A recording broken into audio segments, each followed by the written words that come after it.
kindly requested to take your seats, switch off your mobile phones, and disable the flash on your cameras. The plenary session is starting in a few minutes.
Английский язык. Понятно? Понятно.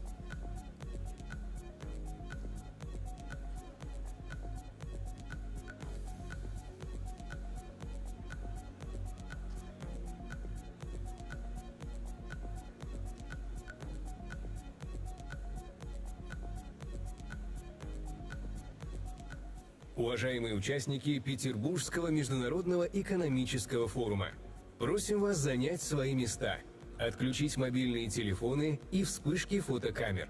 Пленарное заседание начинается. Dear participants of the St. Petersburg International Economic Forum, you are kindly requested to take your seats, switch off your mobile phones, and disable the flash on your cameras. The plenary session is starting now.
Уважаемые участники Петербургского международного экономического форума, просим вас занять свои места, отключить мобильные телефоны и вспышки фотокамер.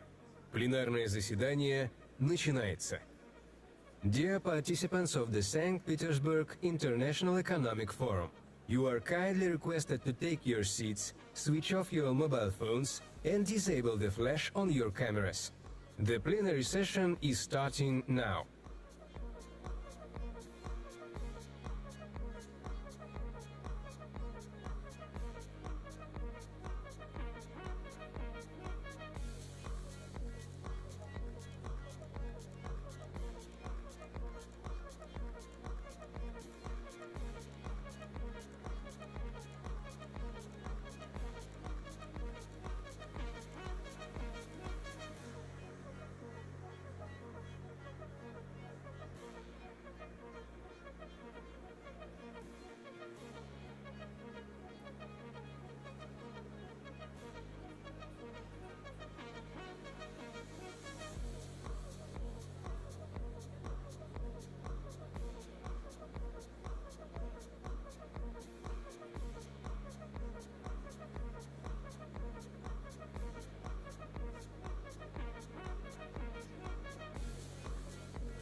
Уважаемые участники Петербургского международного экономического форума, просим вас занять свои места, отключить мобильные телефоны и вспышки фотокамер.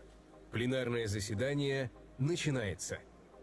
Dear participants of the St. Petersburg International Economic Forum, you are kindly requested to take your seats, switch off your mobile phones, and disable the flash on your cameras. The plenary session is starting now.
История нелинейна.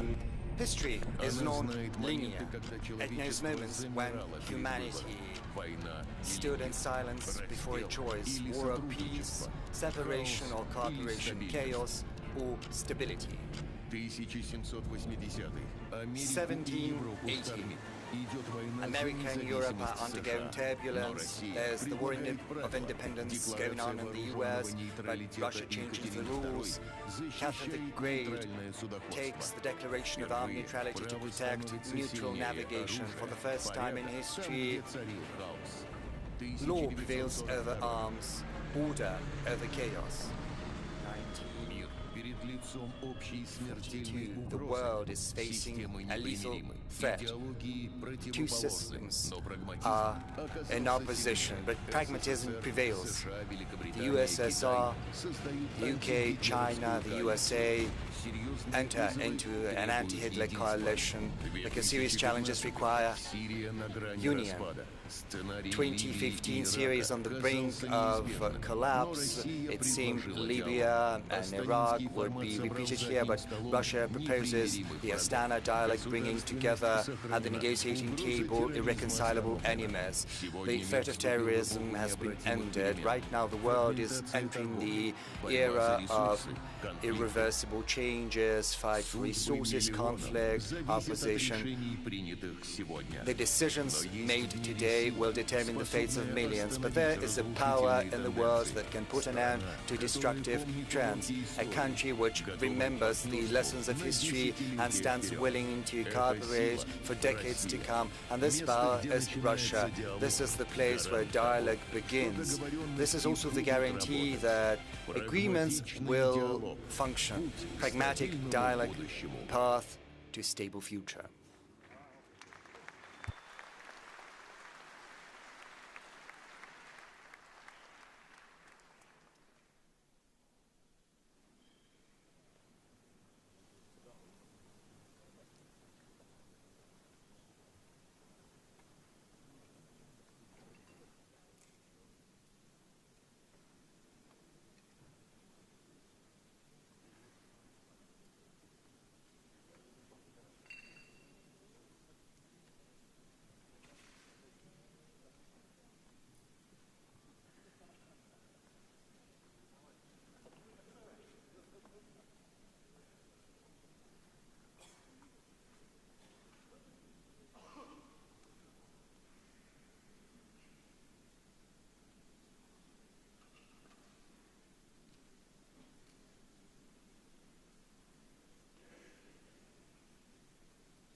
Ladies, gentlemen, President of the Russian Federation, Vladimir Putin,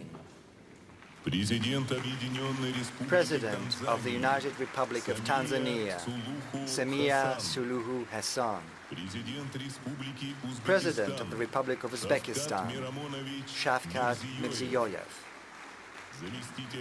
Vice President of the People's Republic of China, Han Zheng, Moderator of the plenary session, Gita Mohan.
Namaskar, Namaste, Здравствуйте. Hello.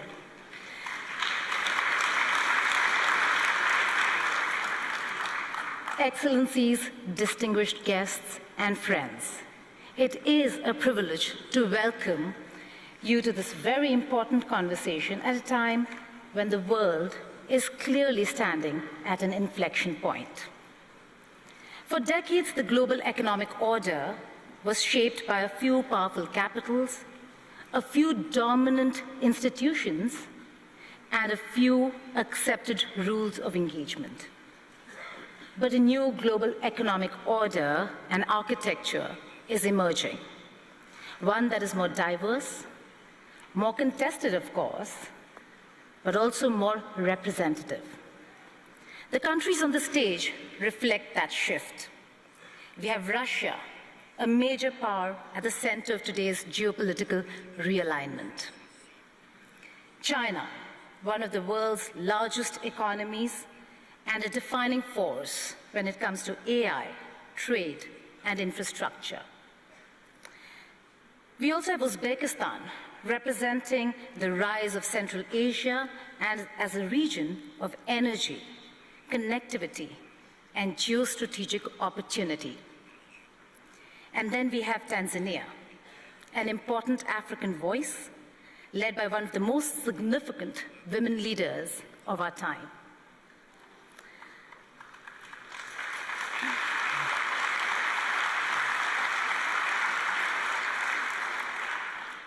And of course, since the moderator is from India, we can say the stage also has a little bit of Indian spice, a little bit of balance, and just enough to keep everyone comfortable. The question before us is simple but profound. Are we witnessing only a redistribution of power, or are we witnessing the birth of a fairer world order? The era of being lectured, pressured, or bullied is seriously being challenged. At the same time, independence is not easy. Strategic autonomy comes with costs. So today's discussion is not merely about geopolitics. It is about price of sovereignty, something President Putin has emphasized time and again. Can countries protect their national interest without being forced into camps or being sanctioned? It is about whether a multipolar world will be genuinely fair or simply replace one center of power with several competing centers. It is about whether BRICS and South-South cooperation can move from rhetoric to real economic instruments. It is about whether alternative payment systems, new trade corridors, energy partnerships, and technology cooperation can give the Global South true agency.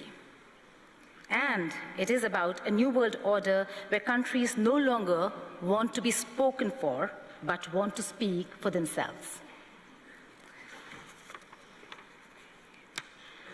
With that, let us begin our conversation today. I'd like to begin by inviting President of the Russian Federation, Honorable Vladimir Putin, for his opening remarks.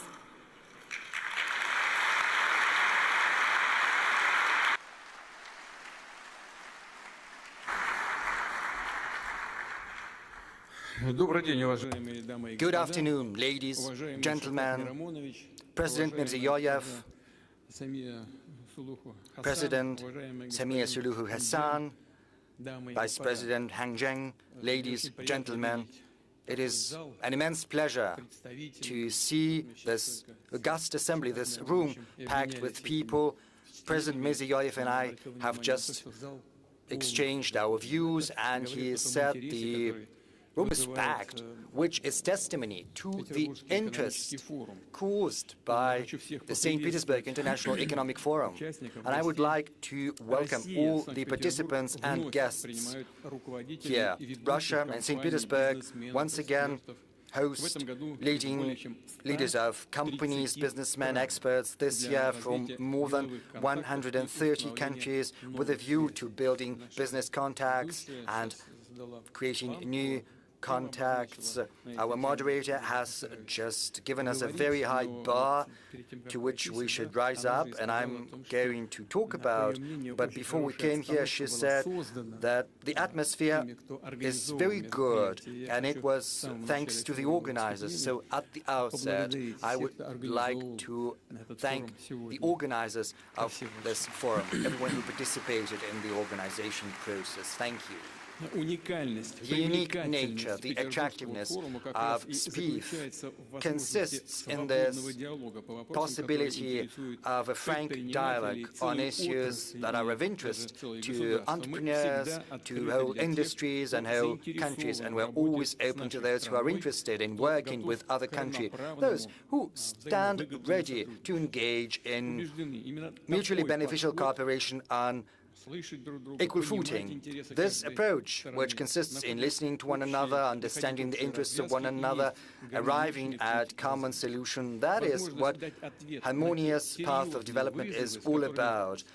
It also implies the opportunity to find solutions to the challenges the modern world is facing. We see that the energy markets are undergoing shocks. We see tensions provoked in certain regions. First and foremost, right now I refer to the Middle East. We see the short-sighted policies pursued by the European bureaucracy, which is accompanied by aggressive rhetoric and leads to further loss of Europe's position in the world economy. Moreover, it undermines regional as well as global security. As a matter of fact, the European elites are provoking chaos, and they are trying to plunge more and more countries into this chaos. These processes, they were not born of their own. This is the consequences of the fact that over the last decades the world is undergoing the most profound structural transformation, which is not a transition from one stage to another of the cycle.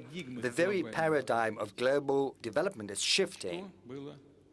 What did we have in the past? What I want to draw your attention to is the fact that for decades, global development model was based around a restricted number of financial centers, technological solution, insurance and logistics hubs, rating agencies, as well as reserve currencies. And this architecture was portrayed as universal, as something that fits allegedly everyone, and hence allegedly neutral. But as a matter of fact, it was increasingly often used as an instrument for political pressure and unfair competition when settlements, technology, logistics, and sometimes even access to information can be switched off in the blink of an eye in order to punish those who choose to act in their own national interests. Basically, this was a deliberately created system of dependence, or system for taking someone else's resources out of them.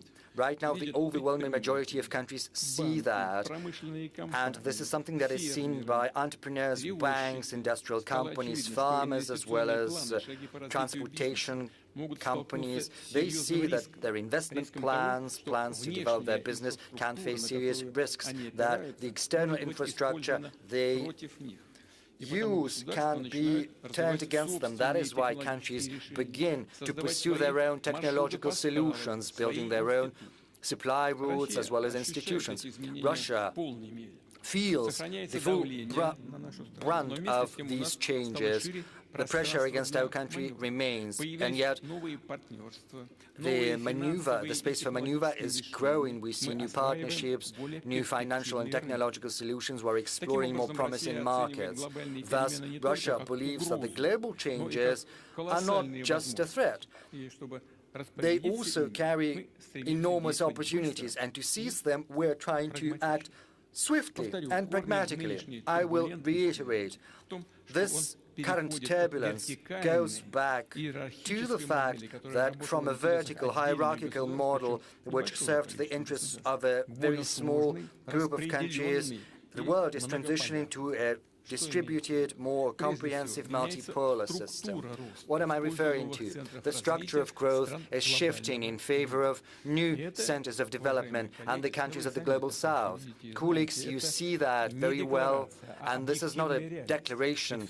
This is objective realities, because the countries I'm referring to see a growth of population, they see the birth of middle class, a surge in their industry and expansion of their domestic market, which means new cities are being built, just as roads, ports, energy and digital grids. They built their financial, educational and scientific centers. I would like to say in that regard that the world is becoming more equitable, fairer, because economic growth is extending to a growing number of countries, giving billions of people who used to be at the periphery of the global economy new opportunities. Importantly, new centers of growth want to select their trajectory of development on their own. They want to get greater share of value added, build their own logos and standards as well as competences. So if you look at the global GDP dynamics of the last 5 years, you will see that almost half of its annual growth, 49%, is accounted for by BRICS countries, whereas the contribution of the so-called Group of Seven is estimated at 18%. Just for your information, I can tell you that in 2021-2025, the global economy grew on average by 4.1%, annually 2% accounted for by BRICS and just 0.8% accounted for by the G7. Right now, the share of BRICS in the world GDP based on purchasing power parity stands at 40%, whereas the G7 share is less than 29%. So BRICS has already overtaken the G7. And it did so back in 2020, but this gap is increasing. This gap is expected to grow in favor of BRICS. But what are the sources explaining this process? This is due to the fact that BRICS is going to grow at a steadily greater pace. The pace is greater right now, but this trend is going to persist. The G7 is going to grow at best by 1.1% per year, whereas BRICS nations are going to grow by more than 4%. Colleagues, we are not the ones who say that. This is the World Bank and the IMF that are saying that. International institutions have to state this.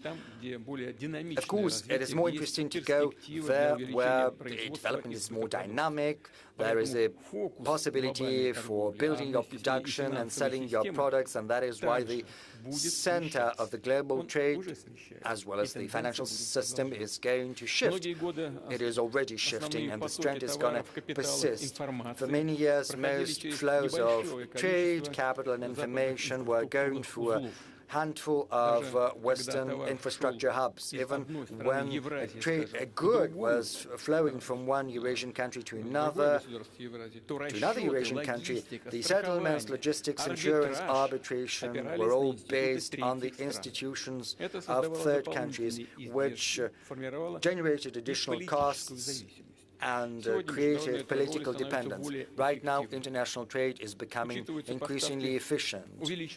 We see growth of supplies without intermediaries.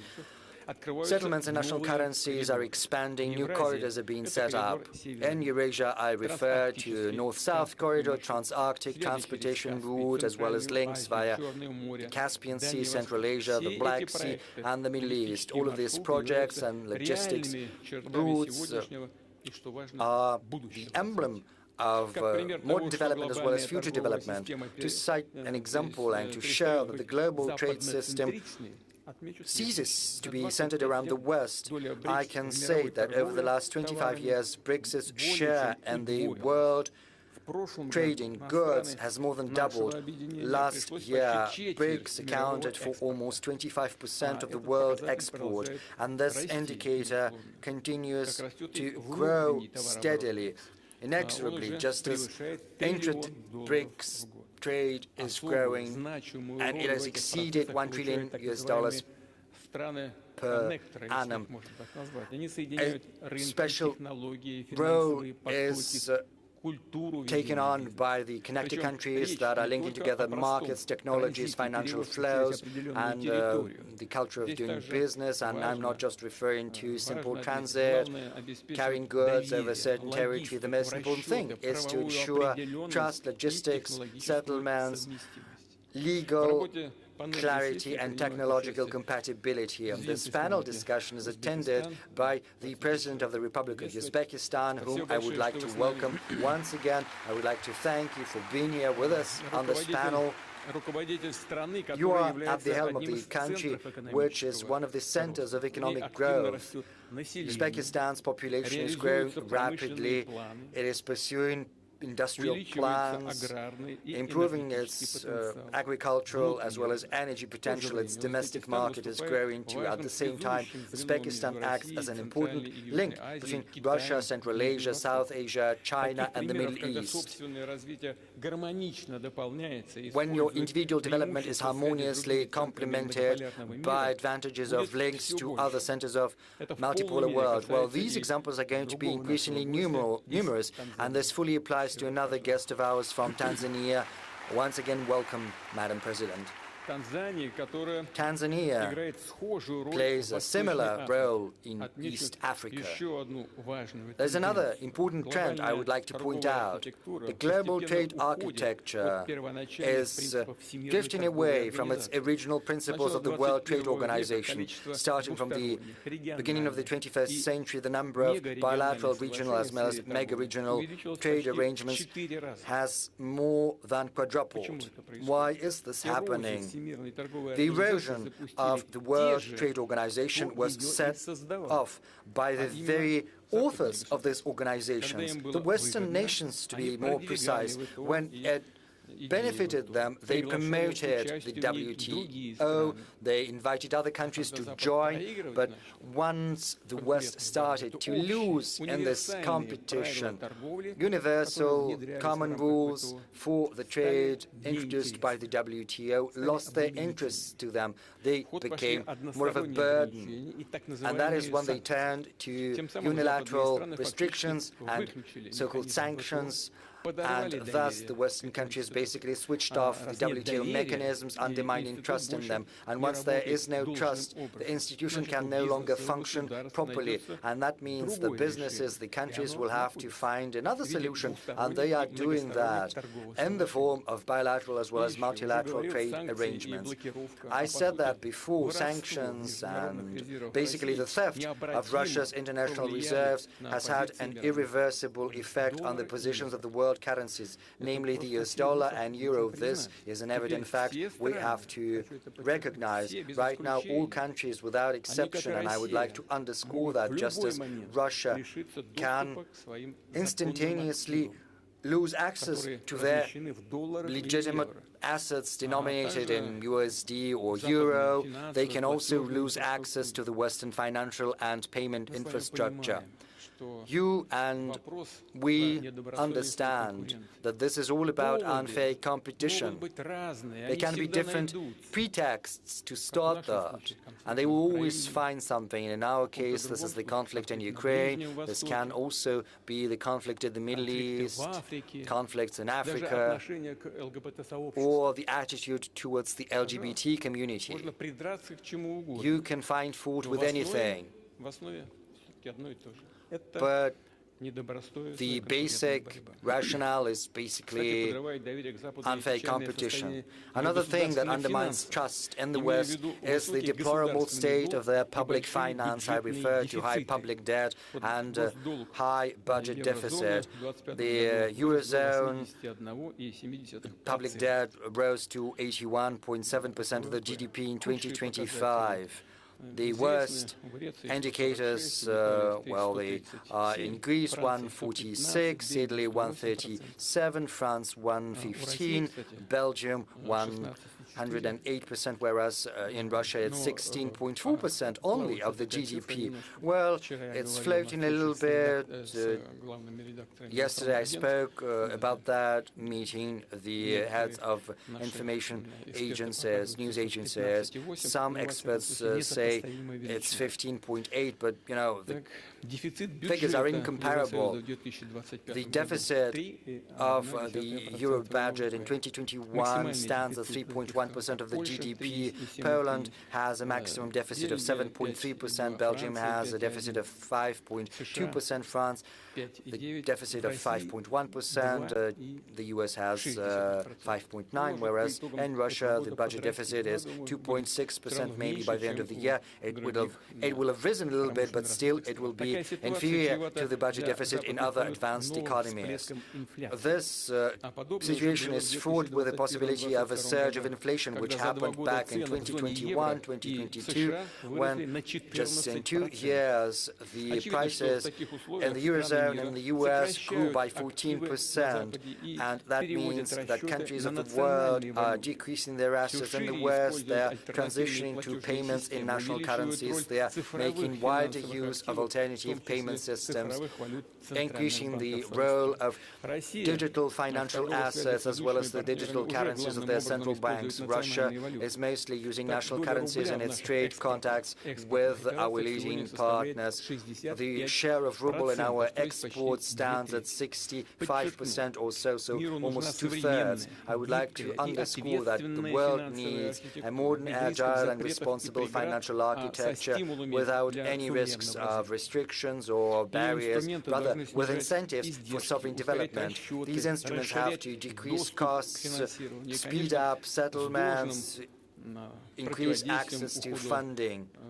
And of course, we have to make sure there is no tax evasion, no fraud, no money laundering. This is something that has to be in our spotlight always. Historically, the West has been seen by other countries as the source of technological development. But right now, we see some fundamental shifts. In this context, over the last 25 years, the BRICS countries have significantly increased their high-tech export. Right now, it has risen to more than 1/3 of their global supplies, which means that the global technical leadership is shifting. This is a gradual process, and yet it is already ongoing. Our strategic partner, China, has most patents in artificial intelligence. Incidentally, Russia also has very good, promising advancements there. Let's give a round of applause to the Vice President of the People's Republic of China, whom we would like to welcome. Another key partner of ours is India, which is one of the leading players in the IT industry. It accounts for a significant share of the global software market. Russia also ranks high in the implementation of digital platforms such as trading, marketplaces, solutions in finance and urban services, healthcare, as well as education, which help improve the quality of life of our citizens in Russia and beyond, in dozens of countries where they are vying successfully with similar solutions from abroad. We are also leaders in nuclear. More than 80% of construction processes in NPPs in the world market are conducted with the participation of Rosatom, more than 80%, which is a very significant figure. We have very good engineering as well as technical groundwork in managing water and energy resources, which is gaining an increasing attention in Asia, Africa, and on the world in general. I believe colleagues participating in the panel discussion will agree with that. It is evident that the global transformation is mostly due to technical progress. Experts believe there are 3 key technologies for today and for tomorrow that are capable of transforming the lives of our citizens, how our business is being done, and how the government is operating. I refer to artificial intelligence, which allows processing big chunks of data and making the best solutions in almost all fields. Another technology is autonomous systems, which can radically increase labor productivity and transform whole industries. And third, platform-based solutions, which allow market participants to work directly in real time and autonomously to exchange information and to conclude deals.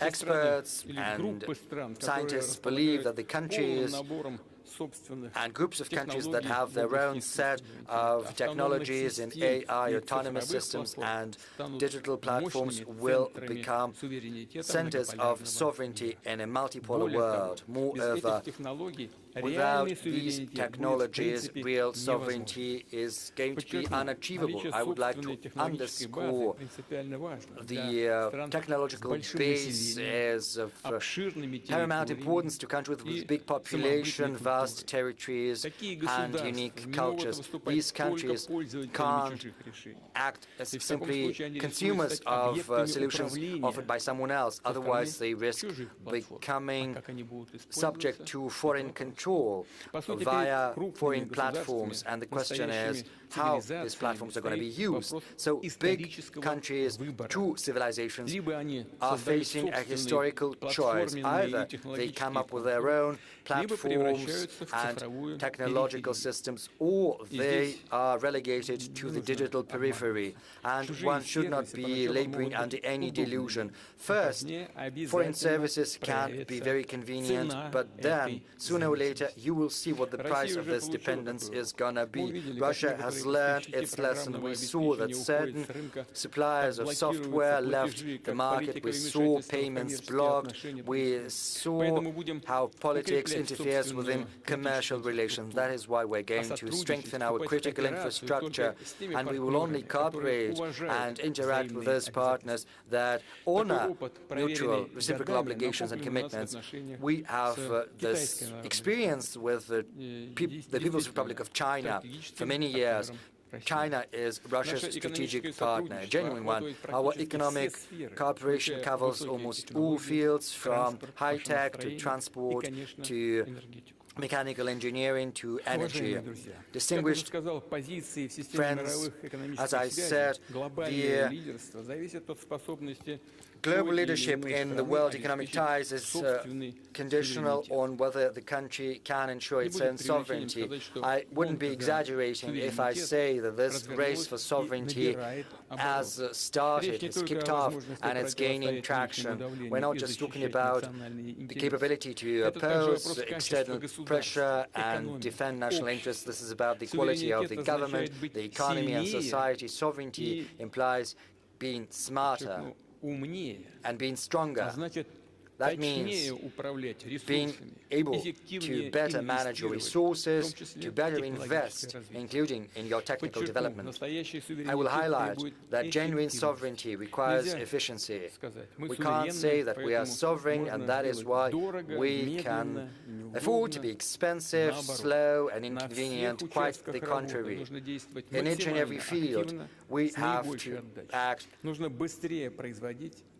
the best, with the greatest efficiency, producing better, increasing the income of the government, business, and citizens. In difficult environment, Russia continues to reinforce its sovereignty rather than being isolated. It expands its circle of partners. It's true that the economic dynamics is moderate, and we'll probably get back to that, but I would like to remind you about the task fixed before the government starting from next year. We need to resume steady growth of our economy. We can only do that if we increase capital expenditure, launching a new investment cycle. In 2021-2024, investment growth in Russia was almost 38% in real terms. Last year, of course, there was a certain drop. I would like to draw your attention to the following fact. The launch of the new investment cycle is the key task of the economic authorities, whereas growing the investments is the most important KPI. It's important that economic growth should be well balanced, it should be based on domestic demand and combined with further reductions in inflation. And inflation has slowed down significantly and it keeps going down. I think I mentioned that inflation in this year is expected to be around 5.2%. Colleagues and I are in regular discussions about the economic agenda, and I would like to point out that the industrial output, the GDP and consumer activity in Russia, all of that is now in the black. In April, industrial production in Russia grew despite all the problems that we have been facing. I think we'll face questions about that today too. At least in April, industrial production in our country grew by 1.9%, including the processing industry by 3.1%. While the retail volume of trade increased by 6.5%. In April this year, the GDP grew by 1.3%, and in January to April this year, the GDP grew by yet another 0.2%. Here's what I would like to say. We do hear certain criticisms from all parts, saying that we're going down. Yes, we have gone down to the exact level where the countries of the Eurozone have been for the past many years. The most important factor is that we have preserved the foundations of our macroeconomic policy, and I am sure that we will keep moving forward and upwards, and we must reinforce these trends. And the positions, the standing of our country in the world and our sovereignty must become ever stronger. Therefore, I would like to share certain ideas about what kind of sovereignty we require. Firstly, as stated previously, a sovereign economy is based on end-to-end integration of technologies, the use of advanced solutions, which simplify the work of businesses and automate numerous processes, and thereby assist us in increasing productivity and the economic efficiency in general. This is especially relevant in the areas of defense and security. Russia is showing good results in the integration of digital platforms in all the areas of our economy. Speaking of e-commerce, we see about a 30% growth a year in this field. Our country is one of the global leaders in this area. This shows the quality of Russia's digital platforms that bring benefits to the Russian producers and foreign suppliers as well. Today, I mentioned our friends and partners from the Republic of Uzbekistan. I will give you an example. The volume of trade in Uzbekistani goods using the Wildberries platform alone in 2023 amounted to $418 million. That was in 2023. In 2025, it amounted to almost $1.5 billion, potentially reaching more than $2 billion this year. What does this mean? The producers of various kinds of goods, including small and medium-sized enterprises and producers, use this platform to access the Russian market. And more than just the Russian market, they have access to other markets as well. And the volumes keep growing. And the people work more efficiently and make more money. Small and medium-sized enterprises are developing. And at the same time, this happens using modern logistics, modern systems of taxation and fee payment, and we can only welcome such solutions. The volume has already grown by 3.5 times and continues to rise, thanks to access to all the consumers on the Eurasian economic space.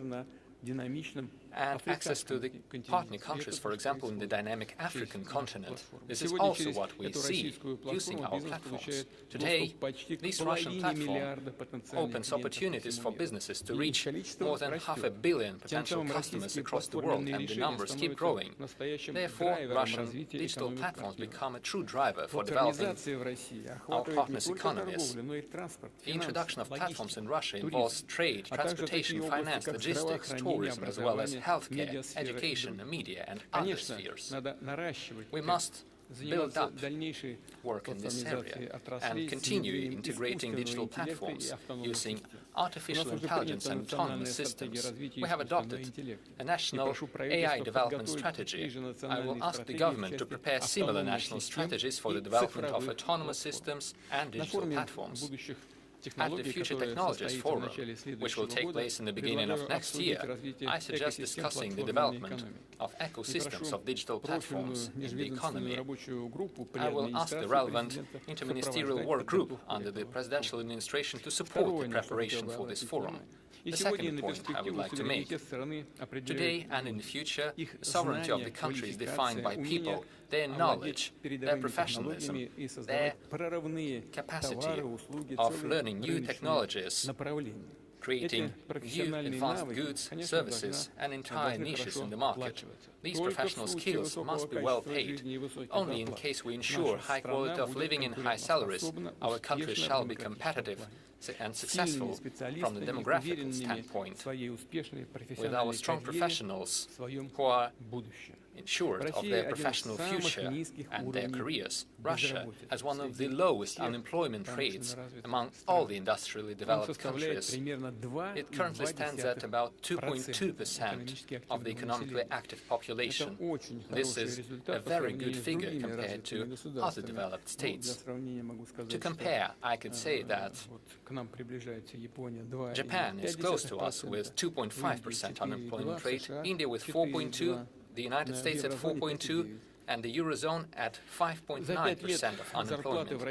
Over the past 5 years, salaries in the Russian economy have grown in real terms by more than 30%. I am talking about real terms, minus inflation.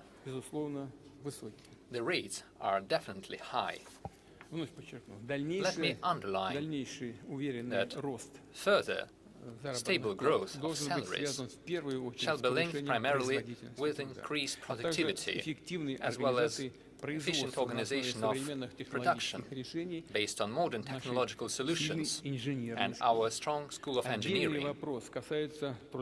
There is another matter related to labor mobility, when specialists can find more advanced and highly paid jobs at a new enterprise in a different region of the country, where professionals are more demanded and where they may find new industries from the strategic areas that create goods with high added value.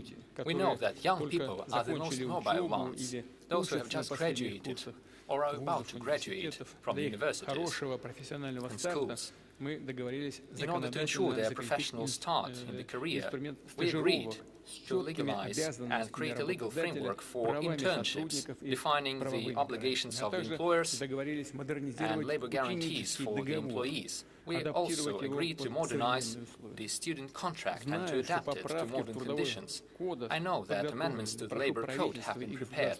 I will ask the government and the State Duma to accelerate their adoption. Third point, it is obvious that sovereignty of a country as large as Russia is not just defined by the capital or a few major industrial centers. Each region must attract investments, create high-quality jobs, develop their industries and their urban environments. Our platform shows different exhibition stands where the regions of the Russian Federation show their benefits, their successes and their future plans. They organize talks with investors, with companies wishing to reach their markets. I'm sure that the members of our panel's discussions and the guests have already seen the diversity of the Russian regions and had an opportunity to take a look at the exhibition. As per tradition, during the forum, we take stock of the national rating of the investment climate in various regions of Russia. The first place this year was given to Moscow, the republics of Tatarstan and Bashkortostan, the regions of Nizhny Novgorod and Moscow. For the first time, St. Petersburg and the region of Sakhalin were among the top regions in investment climate. The regions showing the best dynamics are the Antimansy and Yamal-Nenetsk autonomous regions, the regions of Omsk, Vladimir, Volgograd, as well as Krasnodar and Primorye. I congratulate our colleagues on achieving such good results.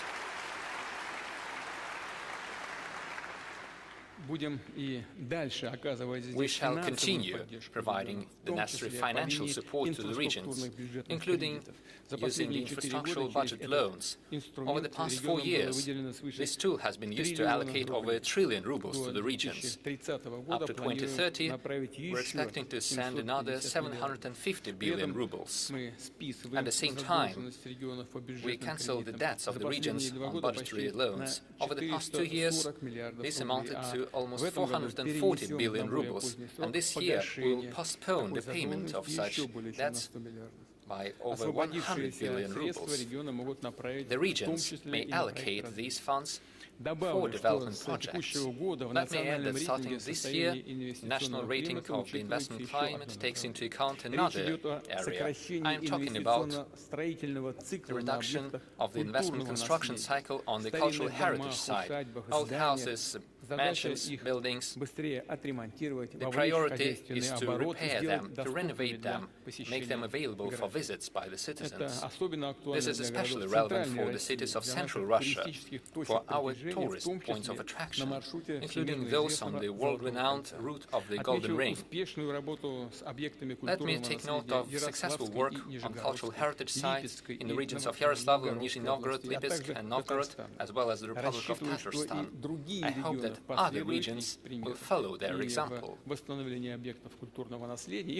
Speaking of the restoration of cultural heritage sites and speaking of development of the regions of our country, it is important to use the capacity of our business partners, major enterprises playing a defining role in the economies of certain regions. A decision has been taken to prepare mechanisms for the involvement of such enterprises in the construction sphere, in the construction of social infrastructure, kindergartens, schools, hospitals and clinics. I will ask them to finish this work in the shortest terms. We have agreed that major state companies and corporations shall move from Moscow to the regions in order to decrease the load on Moscow and give a new push to the development of businesses in the regions, to increase their revenues and to create new jobs. Mr. Sobyanin, this wouldn't hurt Moscow, I believe. We have positive examples of such relocations of major enterprises, like the Roshydro Company and PSB Bank. The United Engine Construction Corporation has also taken similar decisions. The Russian railroad company is finalizing such steps, and other railroad construction companies are also considering such decisions. I understand the difficulties related to the relocation of companies, but we need to be more active in such efforts. Furthermore, modern entrepreneurship is not only about business development. This is a truly creative work, which creates a more comfortable urban environment and entire new cities which are comfortable and attractive for life. We have such examples. I believe it is important to support initiatives of private investors, to give them more creative freedom, using new economic and constructive solutions, to connect high-tech investments, tourism, culture, creative solutions and local identity as part of the special legal regime. We also need to consider the possibility of collective investment into urban environment projects. I'm talking about the mechanisms that would allow the citizens to be directly involved in the development of their own region or their village, to invest into the improvement of the places where they live. I asked the government, together with the Institutes of Development and the Strategic Initiative Agency, to establish the legal framework for that. The next point, a strong sovereign dynamic economy means more private initiatives. It is the entrepreneurs and companies who establish new market niches, produce new goods and services, and stimulate employment. To ensure high business activity, we need predictability and stability of the investment climate. Business shall clearly understand the taxation system, the tariffs, the regulations, the measures and mechanisms of support by the state. In general, they must understand the working conditions for years to come. We have already fine-tuned the taxation system, and we have created the system of supporting investments at the federal and regional level. We cooperate with the business community, and we have prepared a national model of target conditions for doing business. I'm talking about specific steps to simplify registration of companies and for filing financial and taxation reports. We shall continue such work, making it more comfortable to connect companies to the infrastructure, to improve the efficiency of law application and so on. Let me emphasize that the national model must bring tangible results for businesses and for entrepreneurs. I will say a couple of words about the systemic work with small and medium-sized enterprises. We have done a lot to make sure that the young entrepreneurs can easily start a new business, start their production and provide highly demanded services for the population. As businesses grow and develop, sometimes there are certain organizational difficulties and additional financial burdens, and not every entrepreneur is ready to deal with them. We must minimize such costs and ensure seamless transition of businesses to the higher category, including using ready-made digital solutions and individual support and assistance. I asked the government, together with the Web Bank and with the business communities, to prepare a concept for a smooth transition for growing businesses, which would encompass all the stages, from self-employment to individual entrepreneurship, and then to an enterprise with all the boons of corporate management. And we must take into account the transition of the economy to greater use of digital platforms. Let me point out the following. This topic has been in the center of discussions, as I know. Starting from this year, the revenue threshold for the application of simplified taxation system has been reduced. It currently sits at 20 million rubles, going down next year to 15 million rubles, and down to 10 million in another year. We have discussed this issue with the business community in great detail, as well as with the chair of the government of the Russian Federation. I believe it is possible to postpone the further reductions of the threshold of revenue.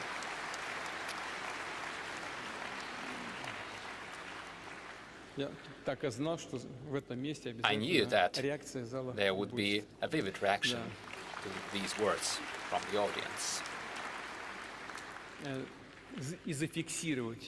We must keep this at the current level.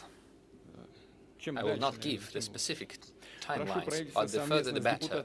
I asked the government, together with the members of the State Duma, to take the necessary amendments, and together with the representatives of business communities, I suggest thinking about more preferential and comfortable rates and conditions for small and medium-sized enterprises in the production areas.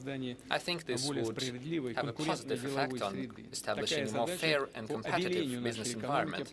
This task of the so-called whitening of our economy has been set forward, and we will advance in finding a solution.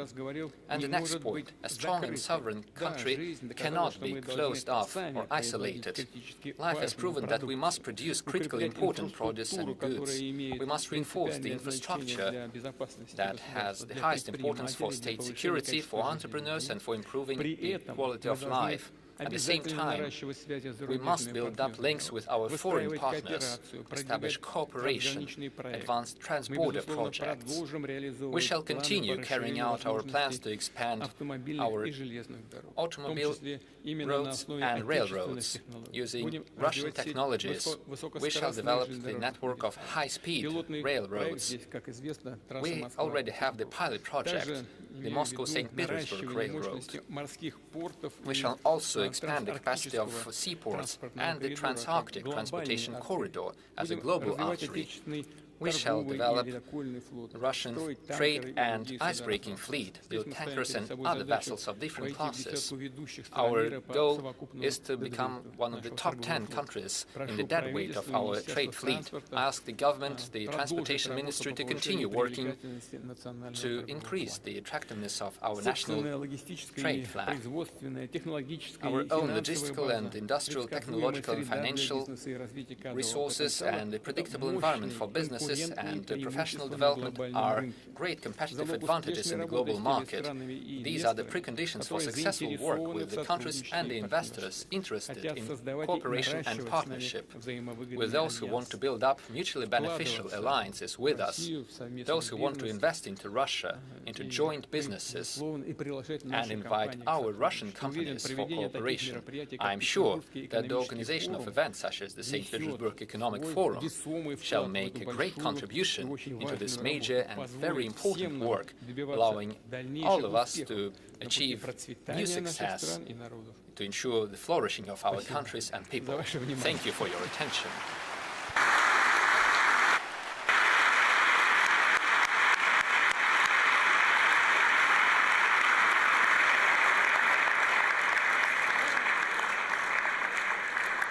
Thank you so much, President, sir, for setting the tone and tenor of the conversation that we'll be having.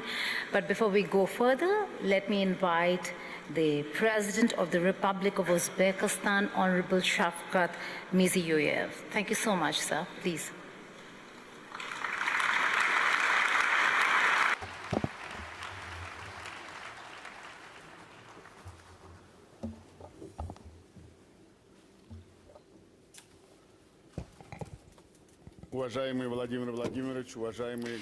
Dear Vladimir Vladimirovich, esteemed heads of state and government, ladies and gentlemen, first of all, I'd like to express my sincere gratitude to the President of Russian Federation, His Excellency Vladimir Vladimirovich Putin, for this hospitable invitation and all this warm hospitality, and we all feel it here in St. Petersburg. I would also like to welcome Her Excellency, the President of Tanzania, Madam Samia Suluhu Hassan, and His Excellency Mr. Han Zheng, the Vice President of the People's Republic of China. It is a great honor for me to participate in the St. Petersburg International Economic Forum, which over the course of its 30-year history has become one of the most prestigious and sought-after platforms for discussing the key matters on the global agenda. I am delighted to be back in St. Petersburg, the cultural capital of Russia, a city with a special history linked to Uzbekistan, spiritual closeness and human destinies. That's the connection we have. During the harsh war years, many Uzbek people participated in the defense of Leningrad, while Tashkent sheltered more than 1.5 million evacuated children, women, and elderly people. The memory remains part of our shared moral fabric, the memory of the victory we share. Dear forum participants, today, right here on the banks of the Neva River, We remember, we recall the past, we reflect on the past, and we're also discussing the future and the new architecture of the global economy. Just now, Vladimir Vladimirovich has brought our attention to that. That's what we feel, that's the new architecture of global economy. There is transformation going through the whole world. Transportation routes are changing, new supply chains are being formed, modern technological platforms are emerging, and artificial intelligence is being deployed all over the industries. Fundamental rethinking, reassessment of energy, food and digital security is taking place. Competition is increasingly evident not only in the struggle for markets and natural resources, but also is shifting into the realm of technology, algorithms, logistics, and infrastructure. Amidst the turbulence in the global economy, states and regions that play a consolidating role, and I'd like to emphasize in particular consolidating role, and they are there to establish a proper area for cooperation, sustainability, and mutual benefit. Uzbekistan for millennia has been the heart of the Great Silk Road. Through Samarkand, through Bukhara and Tashkent, not only goods has been passed through that route, ideas and knowledge, culture and religion traditions also were intermingled. So that's why the openness has never been a choice for us, but a vital necessity and civilization code. Now it is taking a new content. Uzbekistan and Central Asia as a whole are emerging as an independent center for economic growth. Here, the transportation, technological, and demographic frames are there, and that's the future coverage. The crossroads of the main lines of communication between North and South, West and East is taking shape here. To firmly secure this growing trend, we urgently need connectivity of a completely new level. This involves not only linking traditional transport, logistics, and energy corridors, but also integrating digital payment and industrial infrastructure. A strong, consolidated, economically interconnected, open, and sustainable Central Asia would serve the strategic interests of all our partners. Ladies and gentlemen, Russia for Uzbekistan is more than just a regional neighbor. It is our time-tested strategic partner and ally.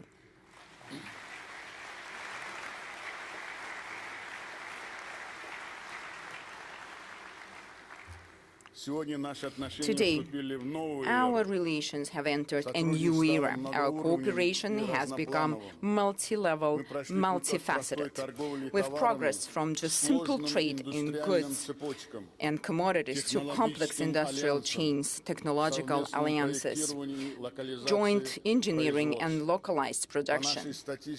According to our statistics, mutual trade turnover has more than tripled over the recent 10 years, rising from $4 to $13 billion. The current portfolio of joint projects with Russia exceeds $50 billion.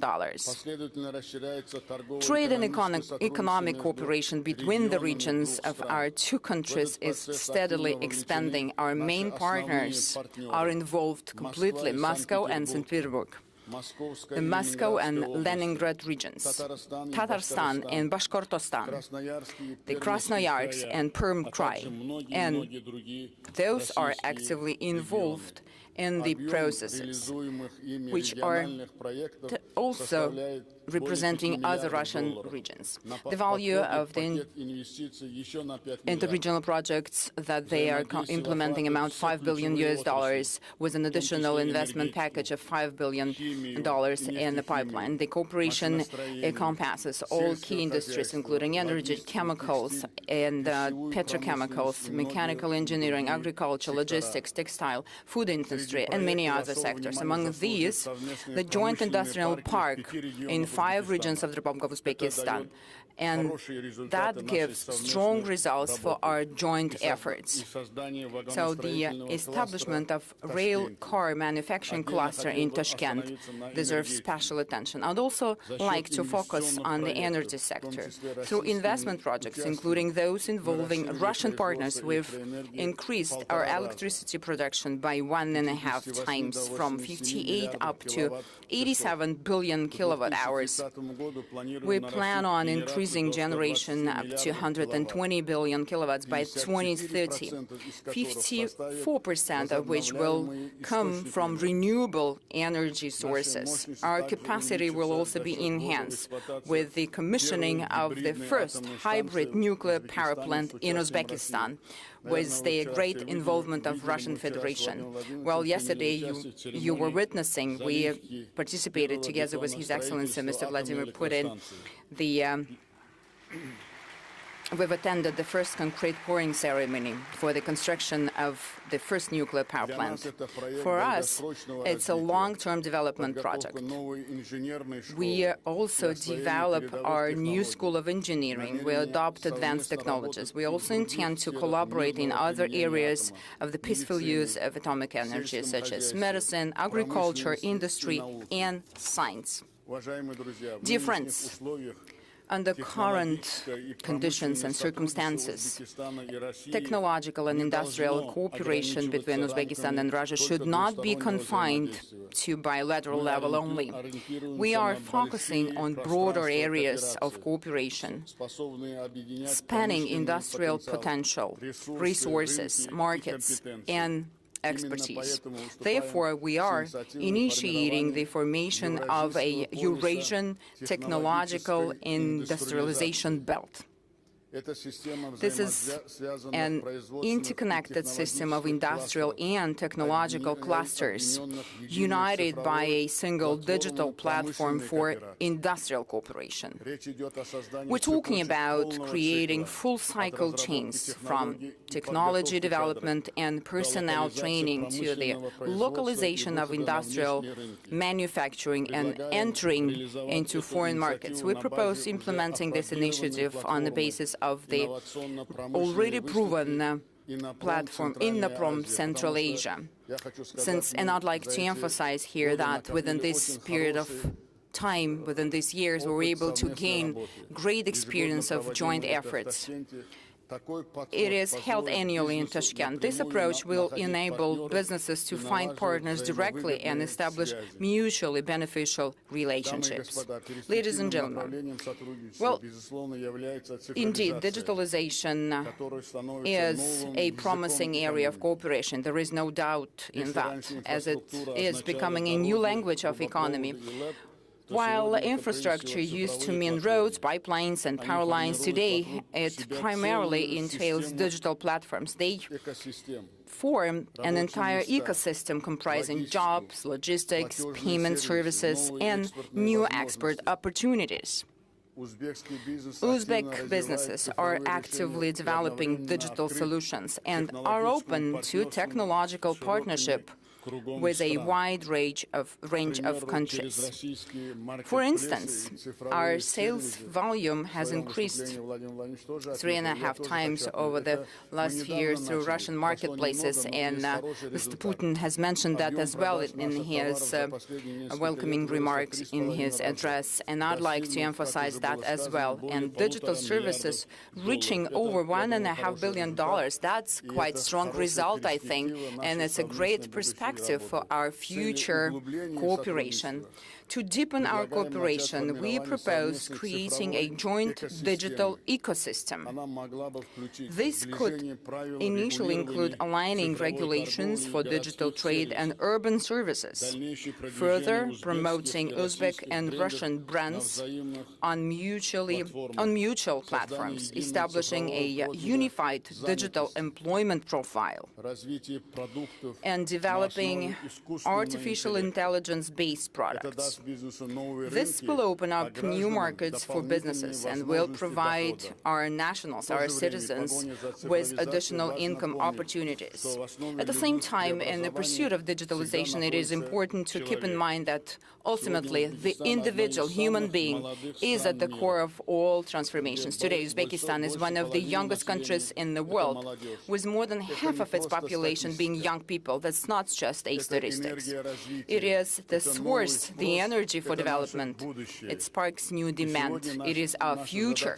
Our task today is not merely to provide young people with modern knowledge, equip them with that. It is also crucial to create an environment, conditions for them, where young people can master advanced skills and realize their potential. Cooperation in education and professional training plays a special role here.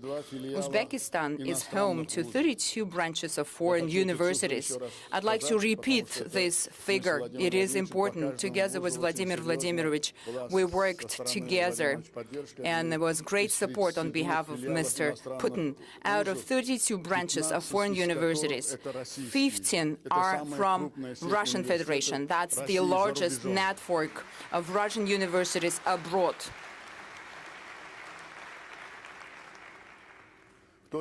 At the same time, vocational education is of a great importance, especially with an emphasis on implementing practice-oriented training programs.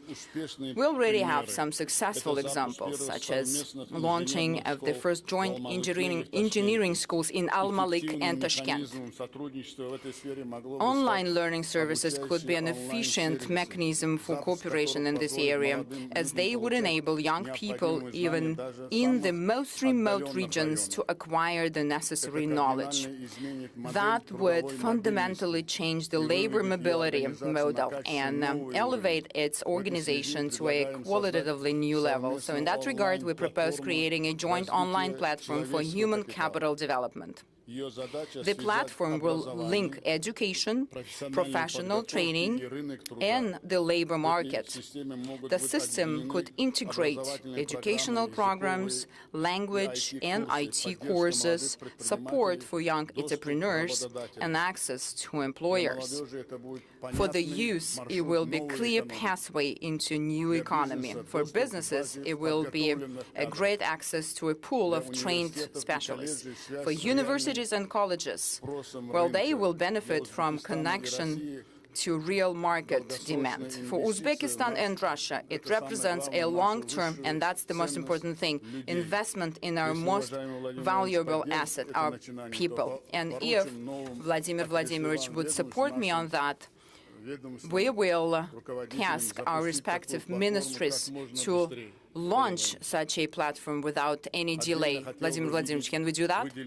And I would like to highlight tourism as a separate humanitarian foundation for our partnership. This industry is best suited to foster the economy of trust. When people come to Uzbekistan, they experience not only monuments and cities, but also the culture, hospitality, the business environment, and business opportunities. In 2025, we hosted nearly 1 million Russian visitors, and we are ready to welcome even more this year.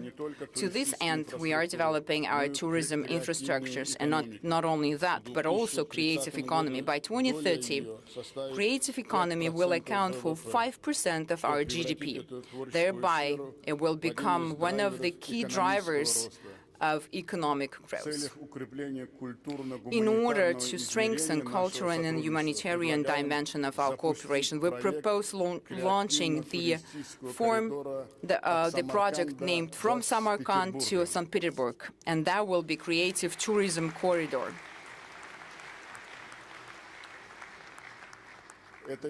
This initiative involves organizing joint art and film festivals, museum exhibitions, culinary weeks, and musical events. Yesterday, Uzbekistan cultural and artistic projects were launched at the Mariinsky Theater and the State Hermitage Museum.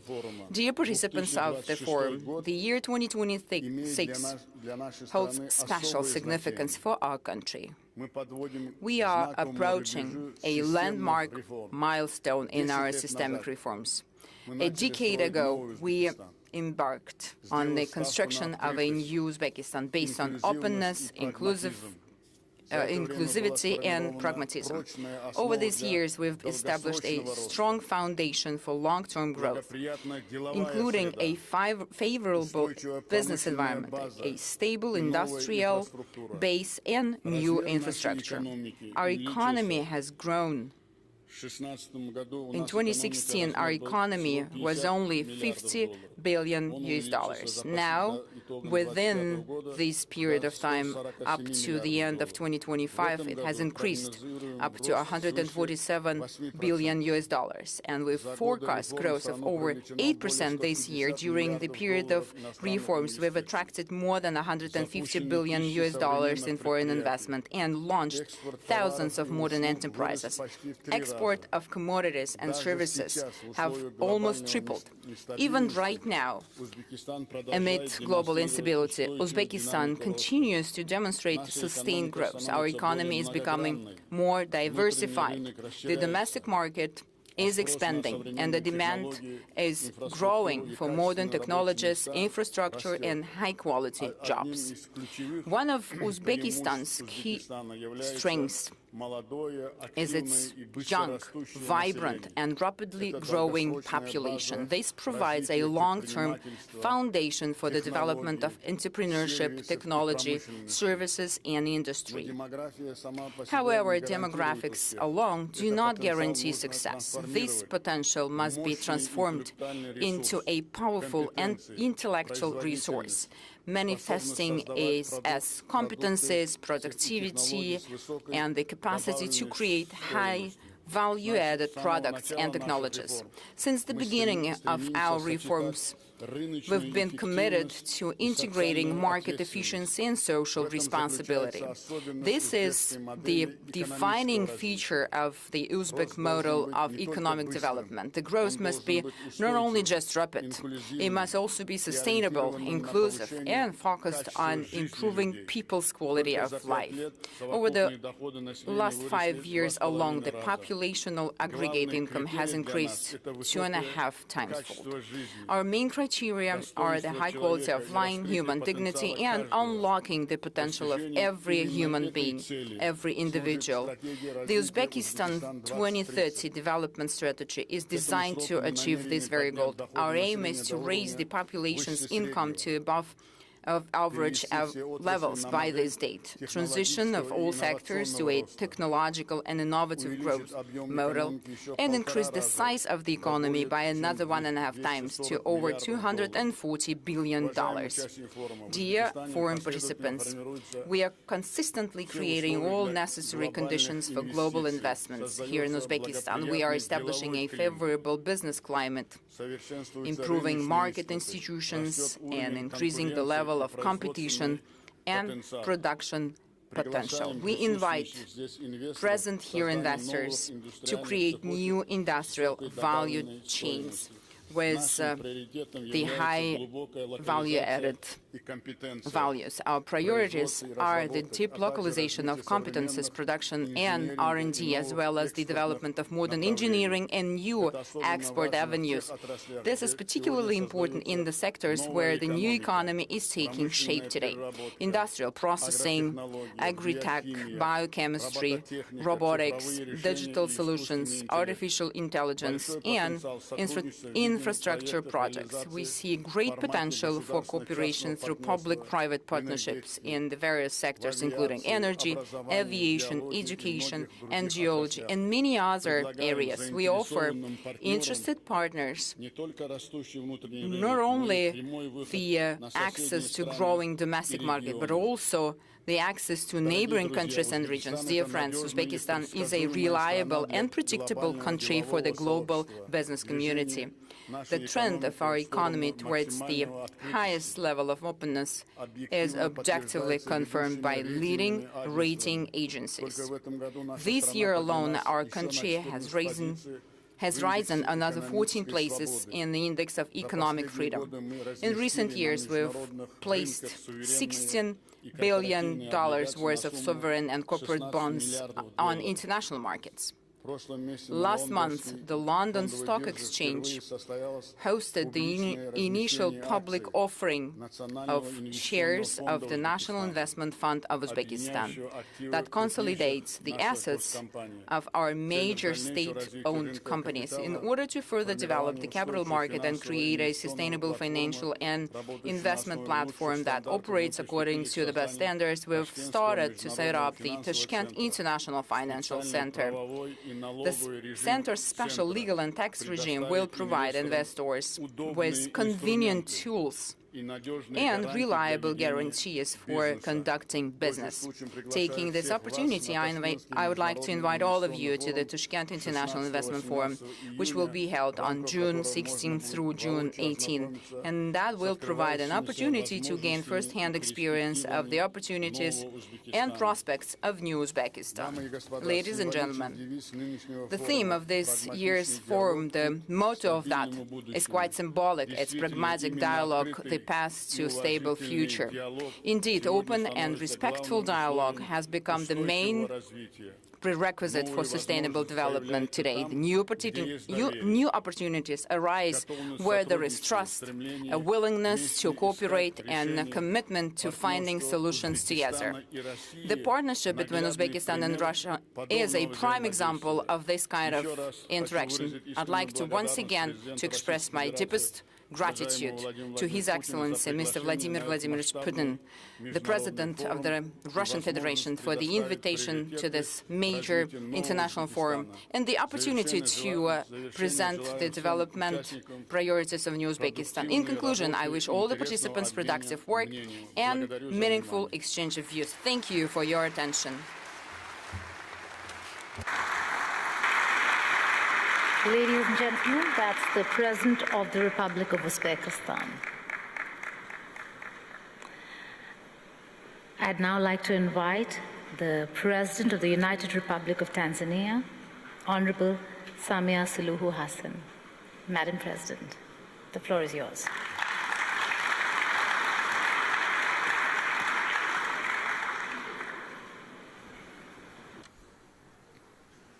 Your Excellency, Vladimir Putin, President of the Russian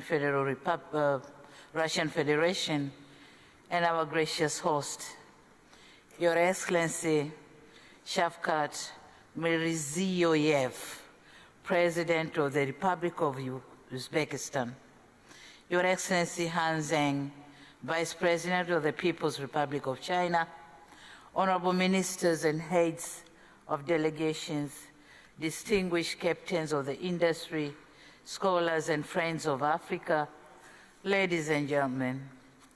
At the outset, permit me to convey warm greetings from the fraternal people of the United Republic of Tanzania, greetings from the snow of Mount Kilimanjaro, the highest freestanding mountain in the world. Thank you. Greetings from the great plains of the Serengeti, where the wildebeest migration writes one of nature's oldest and most magnificent stories, and greetings from the Spice Island of Zanzibar.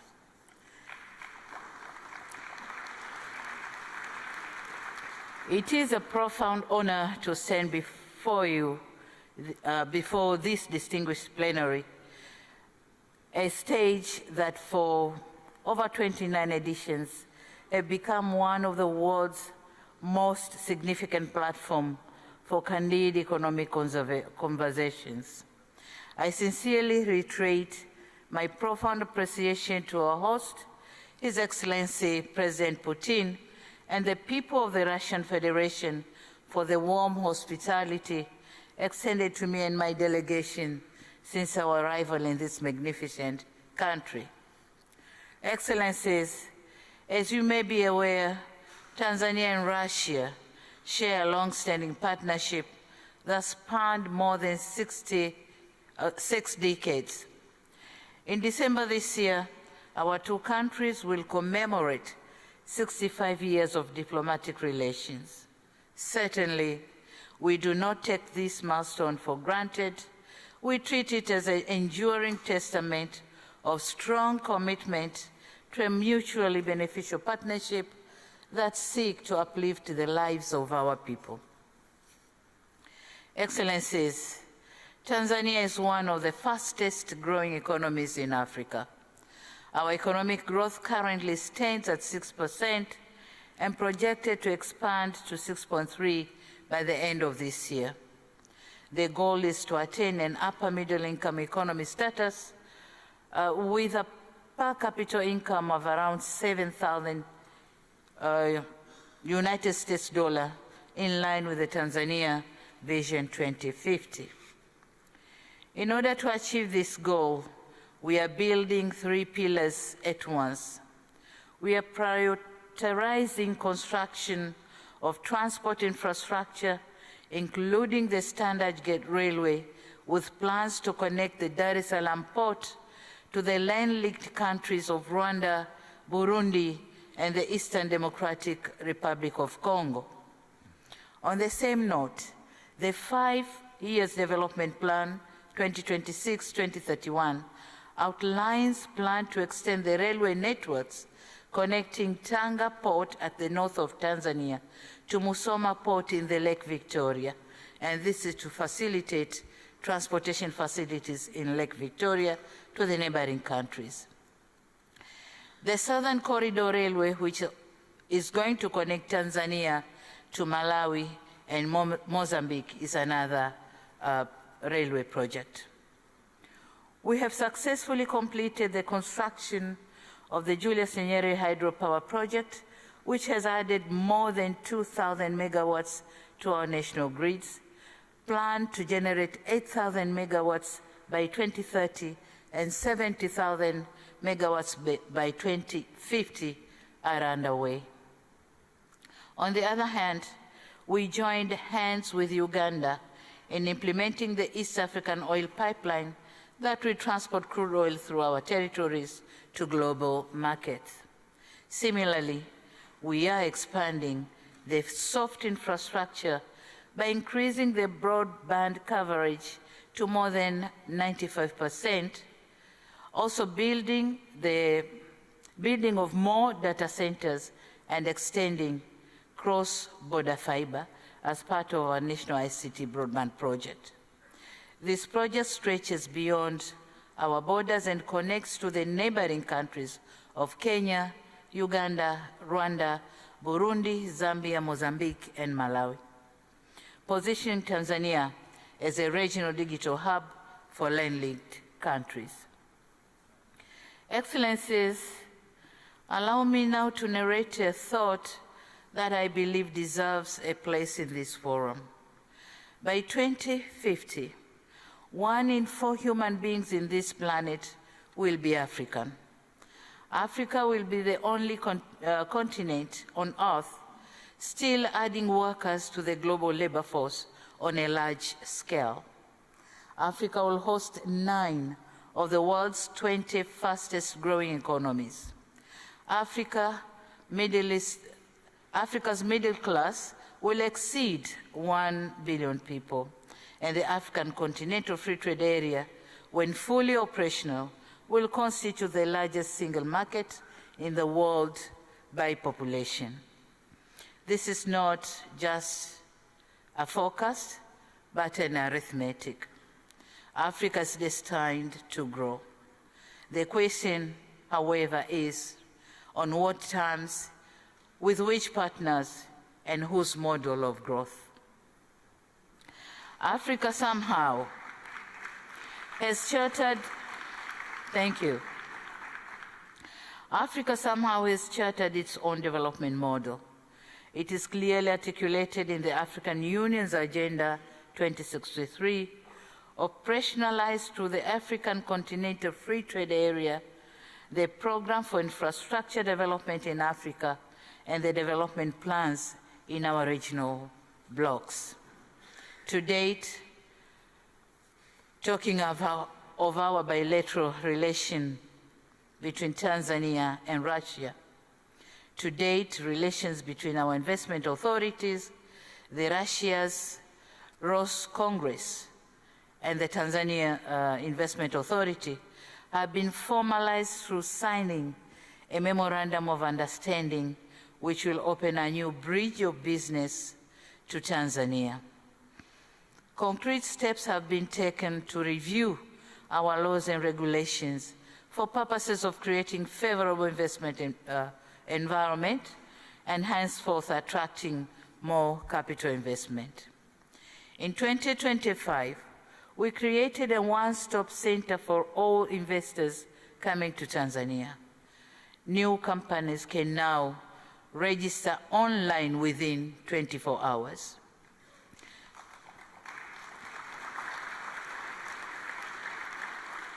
And this has transformed Tanzania into the fastest growing investment destination in Africa, receiving around 12 billion worth of foreign direct investment in 2025 compared to merely 3 billion in 2021. We are proud to say Russian enterprises have contributed to this growth trajectory. Our trade has equally remained steady at around $4 million annually. Tanzania is challenged to export more to Russia, and Russia is exporting more to Tanzania. Ladies and gentlemen, at this juncture, allow me to mention 5 main projects which we are here to seek partnership from international business community. First, we are delighted to inform you that Tanzania is embarking in one of the most ambitious port infrastructure development encompassing special economic zone. And this is being done just 4 kilometers north of our commercial city, Dar es Salaam. We are turning a small historic trade vicinity into a global hub of commerce, manufacturing, and maritime sector development. The Bagamoyo Special Economic Zone is our #1 flagship project, of which we welcome international enterprises to partner with us. Moreover, we are developing a complex Mangapwani port, transshipment port in our beautiful island of Zanzibar. The visibility studies for both ports are ready, and we are eagerly encouraging partners to join us in investments. Second, on mining and mineral beneficiation, we have endeavored to ensure that the existing wealth of gold, uranium, nickel, graphite, helium, niobium, and other rare earth elements bring us massive economic returns. Our national policy is clear. We intend to move steadily from being a producer of raw materials to a producer of finished products. We invite partners to invest with us in industrial parks that will give a real meaning of mining beneficiation. Third is on tourism. Tanzania is one of the world-renowned tourist destinations. Our remarkable hospitality industry continues to dominate the global tourism platforms. Last year, for the second time, the Serengeti National Park won the African Leading National Park at the World Travel Awards held in December 2025. At the same time, Tanzania has also been crowned as Africa's leading destination, and Zanzibar was awarded Africa's best corporate retreat destination. As part of our plan to attract tourists, from Russia, we have designated our national carrier, Air Tanzania, the wings of Kilimanjaro, to begin direct flights between Dar es Salaam, Moscow, and Zanzibar. And this is going to begin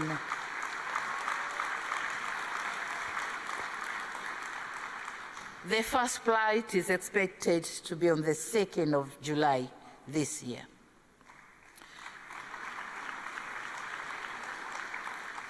We aim to increase the Russian visitors to Tanzania to 500,000 by the year 2030 and 1 million shortly after.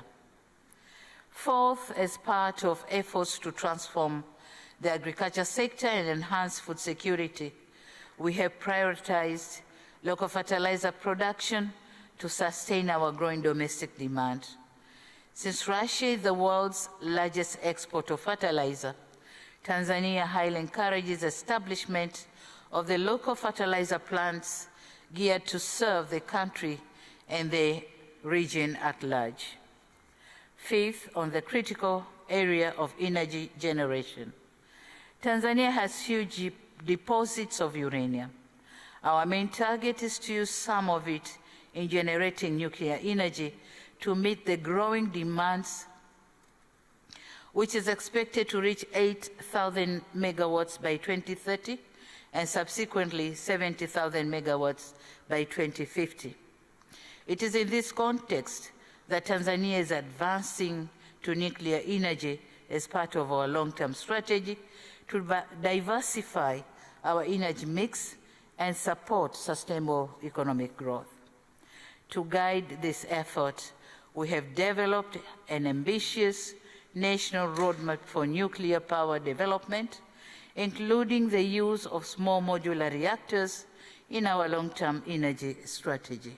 And here, the Rosatom company of Russia has shown great interest, and we are under discussion with them. In conclusion, Excellencies, it suffices to say that the world is moving faster than that necessitates developing countries to keep the pace. We must go where the wind blows. Indeed, this is a time for partnership, clarity, and trust. Above all, it is a time for us to take charge and realize our full potential. In this situation, I dare say that Tanzania is open for business. Tanzania is ready for new ideas and innovation. Tanzania is open for collaborations with international partners.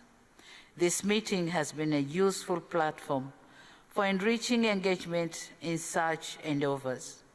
We are confident that the outcome of this forum will contribute significantly to promoting greater partnership in trading and investment. Your Excellency, President Putin, permit me once again to reiterate my gratitude to you, Your Excellency, for the generous invitation to be part of this important engagement. I also look forward to closer and greater economic collaborations between Tanzania and the Russian Federation, as well as other international enterprises who are ready to work with us. Asante sana, spasiba bolshoi. Thank you very much.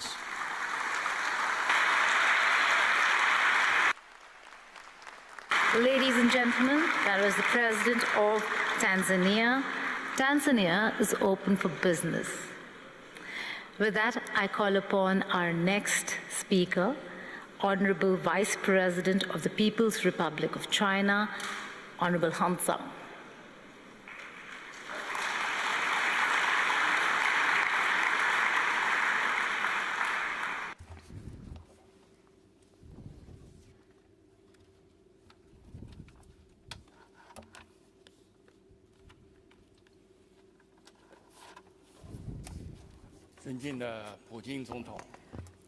Esteemed President Vladimir Putin,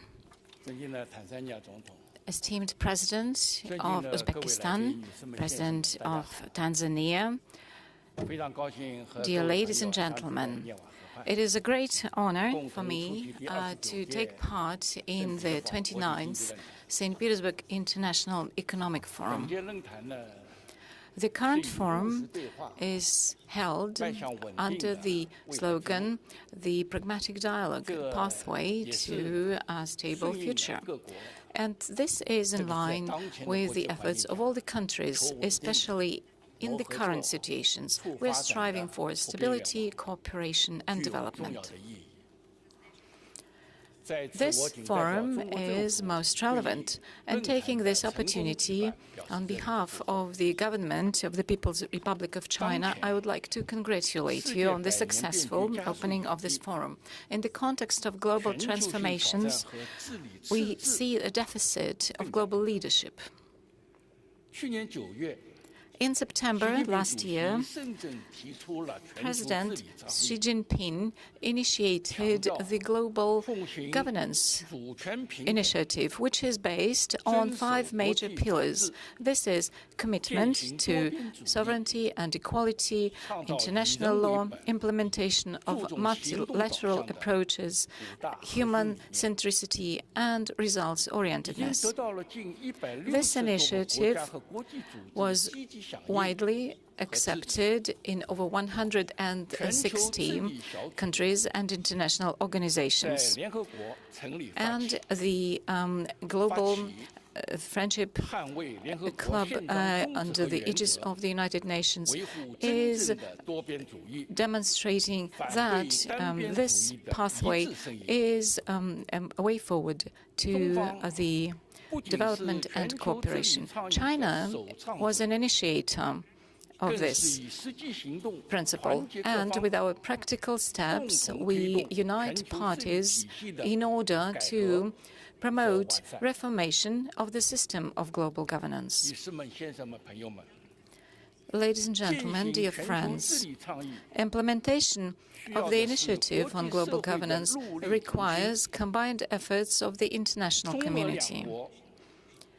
Being the leading world powers and the permanent members of the Security Council, the United Nations, China and Russia have an important mission in transformation of the system of global governance.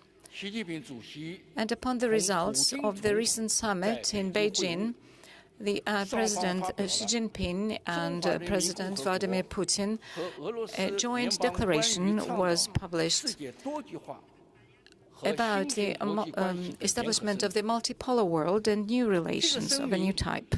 And this document reflects the solid commitment and responsibility of both China and Russia as leading players in promoting a more fair and equitable world governance system. China is ready, together with Russia and other countries, to strengthen cooperation of within this initiative on global governance, develop peace where openness, tolerance, equitability, fairness, and mutually beneficial cooperation will be governing. And I would like to share with you the following ideas. First of all, we need to promote the principle of equitable cooperation, and we need to stand for world governance principle on a mutual utilization of resources. In the conditions of protectionism, the world community seeks for valuing major principles and multipolarity factors. We need to follow the genuine multipolar principles, participation of all countries in equal decision-taking and equal participation in global governance. And we need to be committed to democratization of world relations, and our voice should be louder in the area of developing countries, and all this for the benefit of reflecting the interests of all countries in global governance. Secondly, We need to protect international justice and the authority of the United Nations. All parties should protect the international system based on international law, world order, and the governing norms of world relations in line with the principles and Charter of the United Nations. And we are against hegemony in all its forms. We need to protect international justice using the international law and norms, and we should counteract double standards. We need to support the authority of the United Nations in the new context, so that this organization should play the role of the platform for overcoming different challenges for all states. Thirdly, we need to promote a comprehensive development and ensure benefits to all peoples of the world. In order to improve global governance, we need to follow the following goal. It is improving the welfare and wealth of the population, and the sustainable development of the United Nations up to 2030 should be expanded, and we need to promote prosperity of all the countries. China will continue to be open in its external relations, and high-quality development of China will ensure opportunities for the world. China, as a hosting country for the Asia-Pacific Economic Cooperation Organization, is ready to contribute to promotion of the Asia-Pacific region and the whole world. The fourth principle, it is strengthening coordination of actions and providing more tangible results. China has been committed to the Belt and Way Initiative development and takes an active role in the SCO, BRICS and other integration associations, and we promote the international cooperation in such areas as artificial intelligence, climate change. China is also a co-founder of the International Organization on Mediation, together with over 30 states. It is necessary to coordinate international actions with an emphasis on bringing together strategic objectives and political coordination of different countries, also under the international states, in order to form a very powerful force to counteract world challenges. Ladies and gentlemen, dear friends, this year is the first year of the 15th five-year plan in China, which includes the huge plans of China development for the coming 5 years, and also it opens up horizons which are mutually beneficial for China's cooperation with all countries of the world. China is ready to implement the initiative on global governance and also to strengthen the more rational global governance system, and hand in hand to open up a new bright future for the whole mankind. Thank you for your attention. Thank you so much. That's the Vice President of the People's Republic of China. Excuse me.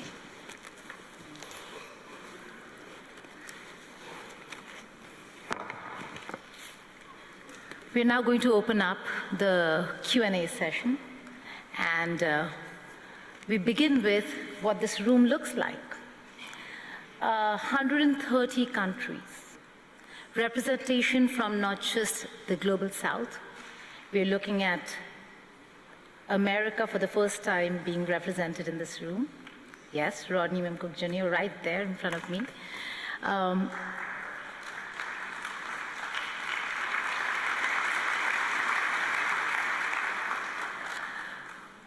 This is also a year where Saudi Arabia is the guest of honor, and so we have the Minister of Energy of Saudi Arabia sitting right there.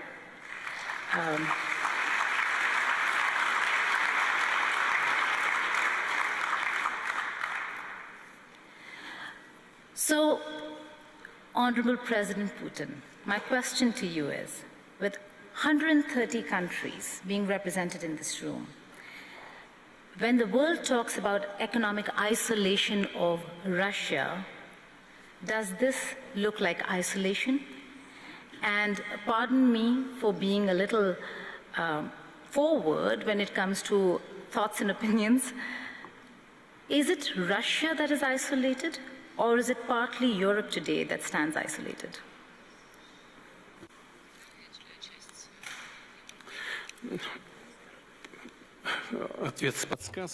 Well, you have given me a hint what I should include into my answer. Thank you for this. I assure you, it is absolutely obvious because this isolation has never taken place.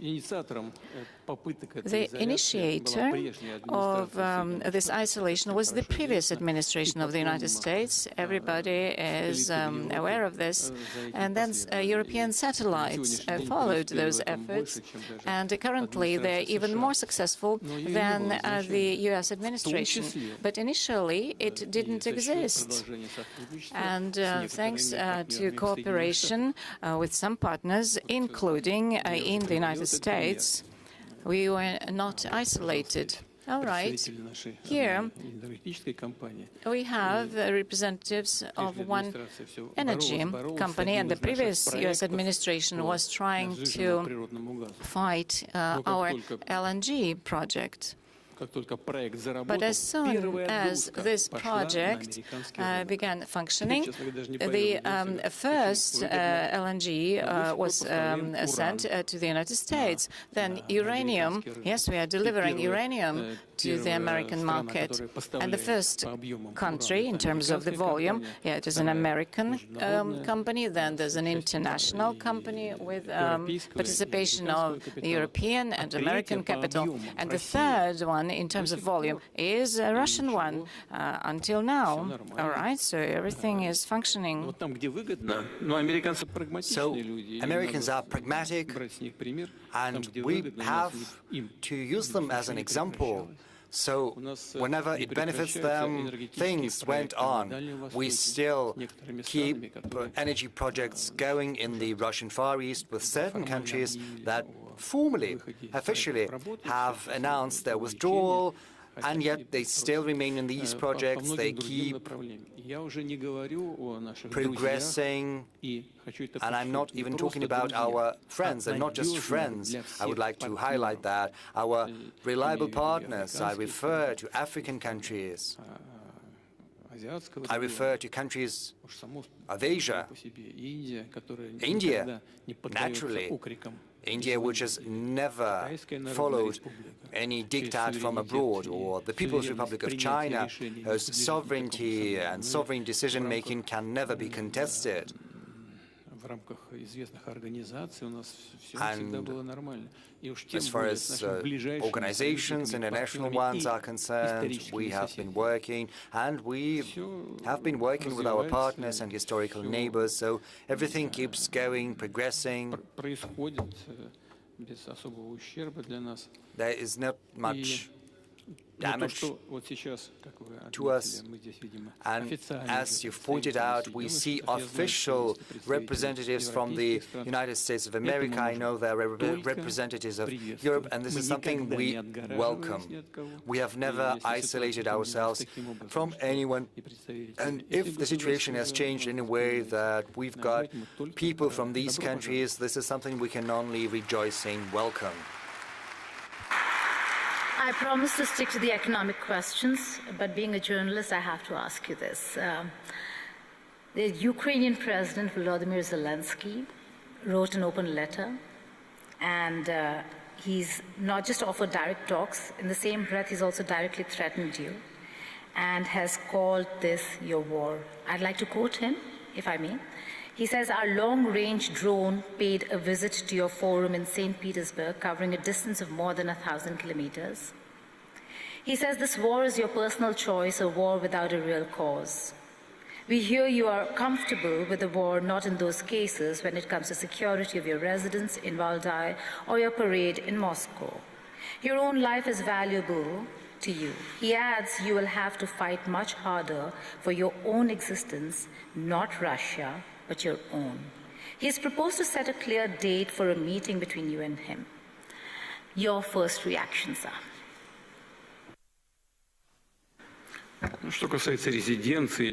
Well, as for my residence or parade, this is not my personal business. Besides, they had provided some information beforehand, and they said, we knew you wouldn't be at the residence. The question is why they did that in the first place. My press secretary, the spokesperson, Mr. Peskov, showed this letter to me yesterday. We had a working lunch with the president of Uzbekistan. Truly, I didn't have a chance to look in detail. Peskov has told me about this letter once again this morning. I had a glance at it, skimmed it over. So there are several things I paid attention to. First, the author of this letter mentions my age. What can I tell? Well, everyone needs to think about their age. But I believe that at my age, many other political figures still keep performing their functions. Some of them are older than myself. Age is not the most important thing. Well, age is important, but not the most important. The most important thing is whether you are capable of functioning properly, doing your job properly. So there are my colleagues who are older and who still are very energetic.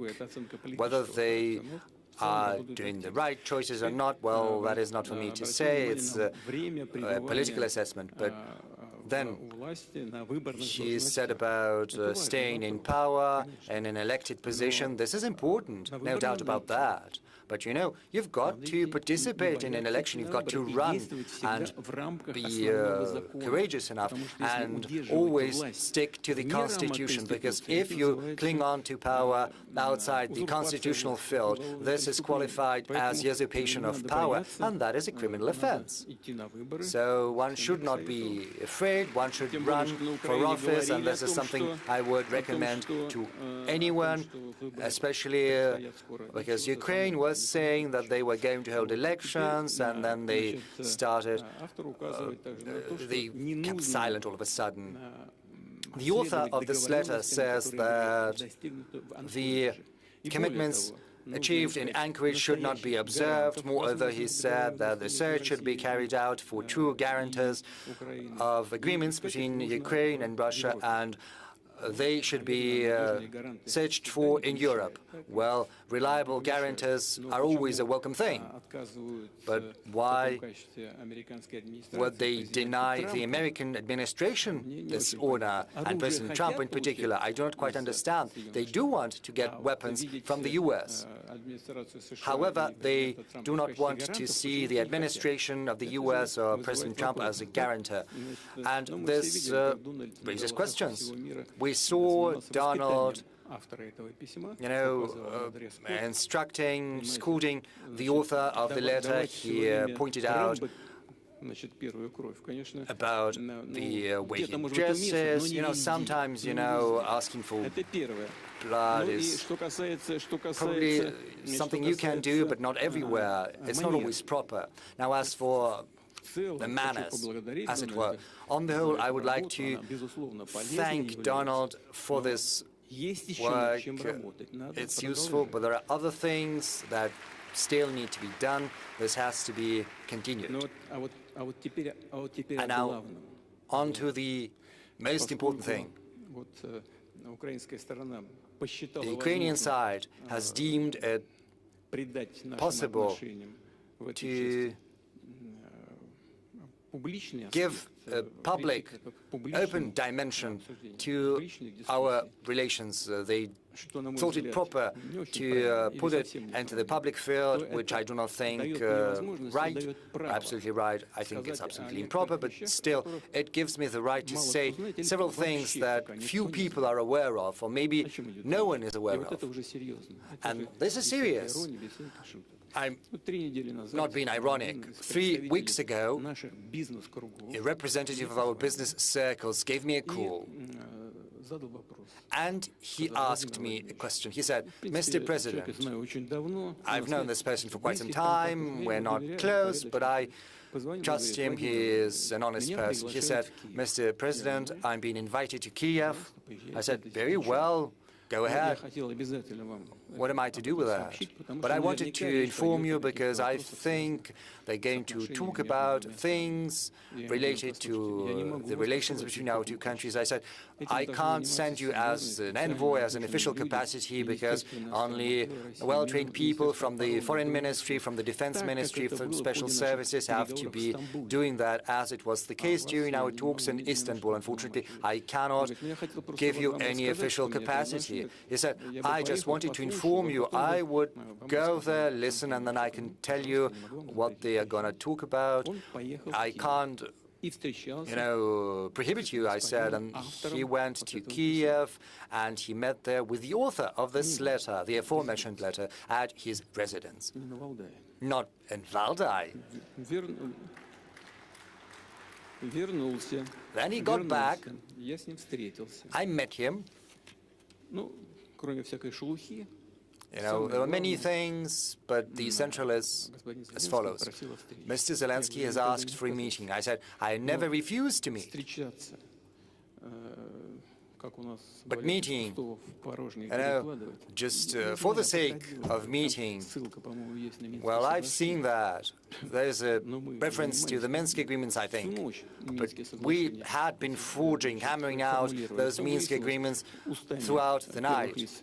And then the former leaders of France and Germany later stated that it had been nothing but an empty shell of an agreement. All the Minsk agreements were about one thing, that is saving more time for the rearmament of Ukraine. Why would we need anything like this once again? I said, I see no point in meeting. There's only a point for Ukraine because they want to stop the offensive of the armed forces of Russia. What we need is agreements, arrangements, not for 6 months or a year, but for the long term. First, let experts work something out, and then we can meet to sign things. But first, we need to arrive at a solution. And that is the crux of the matter. And I think the audience will understand what I'm saying, especially people from Russia. I think it was on May the 21st, whereas on May the 22nd, the Ukrainian armed forces carried out an atrocious terrorist attack against the college dormitory in the Lugansk People's Republic, killing teenagers. This is an atrocious crime. There was not a single military facility there. There was not a single military vehicle stationed next. The next morning, I gave a call to this colleague who had traveled to Kiev. I asked him, what does it mean? They are asking for a meeting, and they carry out such atrocious, blatant attacks as the killing of children. What does it mean? He said, I've got no explanation. They're calling me once again. I'm going to talk to them, and then I'll get back to you. And I'm not going to talk to them anymore. I said, very well. So this letter that you mentioned, indeed, it is rude. What is this letter about? Is it a means to create an environment for a personal meeting, or maybe is this letter meant to make sure that no personal meetings can take place at all? I think it's the second. So we shouldn't be addressing the authors of this letter. The ones to be addressed are our combatants, our soldiers at the line of contact, and I'm addressing them. And I would like to tell them, comrade soldiers and seamen and sailors, admirals, generals, officers, the country's gazes are fixed upon you. The country is proud of you and places its hopes on you. Keep working, brothers. .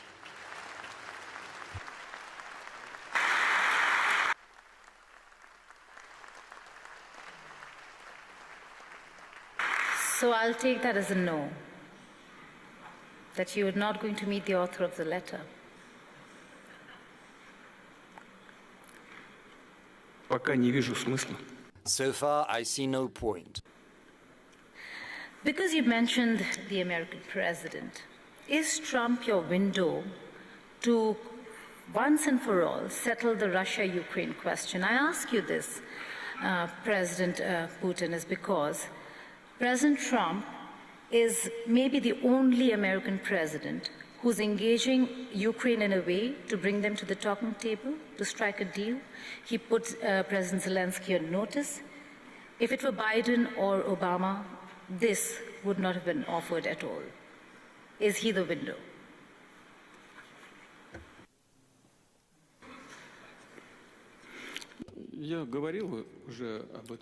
Well, I said that back in Anchorage, and I was sincere. I said back then that had Trump been president, had he not been defrauded of the election, because, you know, this vote by mail was absolutely not in line with any standards of ensuring fair elections, but he was prevented from winning. Had he been president, however, it would not have happened. Probably he would have paid more attention to finding a peaceful solution. During the last days of President Biden's in office, I spoke to him on the phone. I called him and I said that to him. But the administration back then ignored our proposals that had been made in December 2021. Well, what can I say?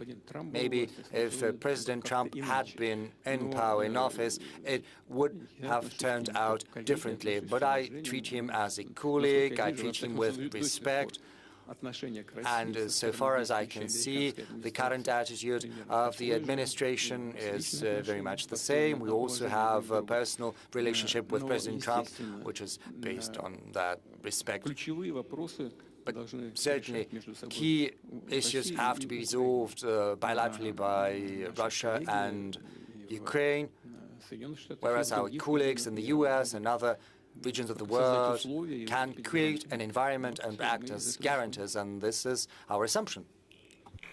President Putin, we are sitting and discussing this at SPIEF 2026. How do you really offer a stable economic future and invite investors to Russia when we're looking at critical infrastructure being actively targeted by Ukraine?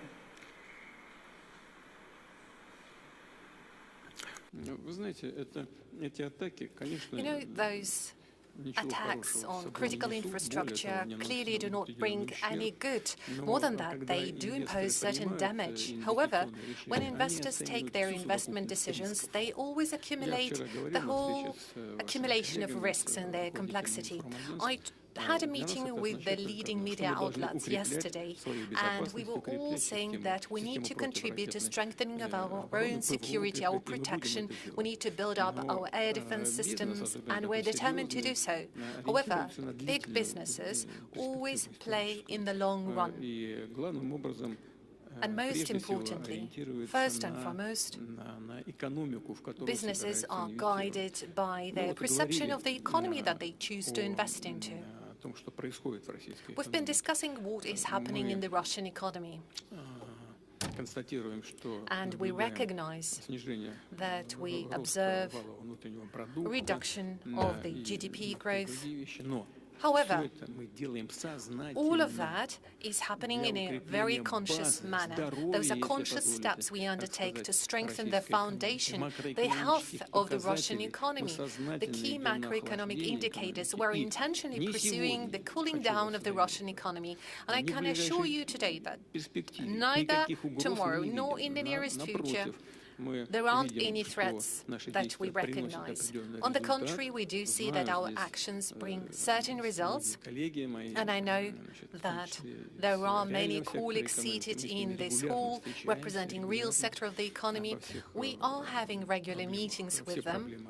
We discuss all the questions, all the issues,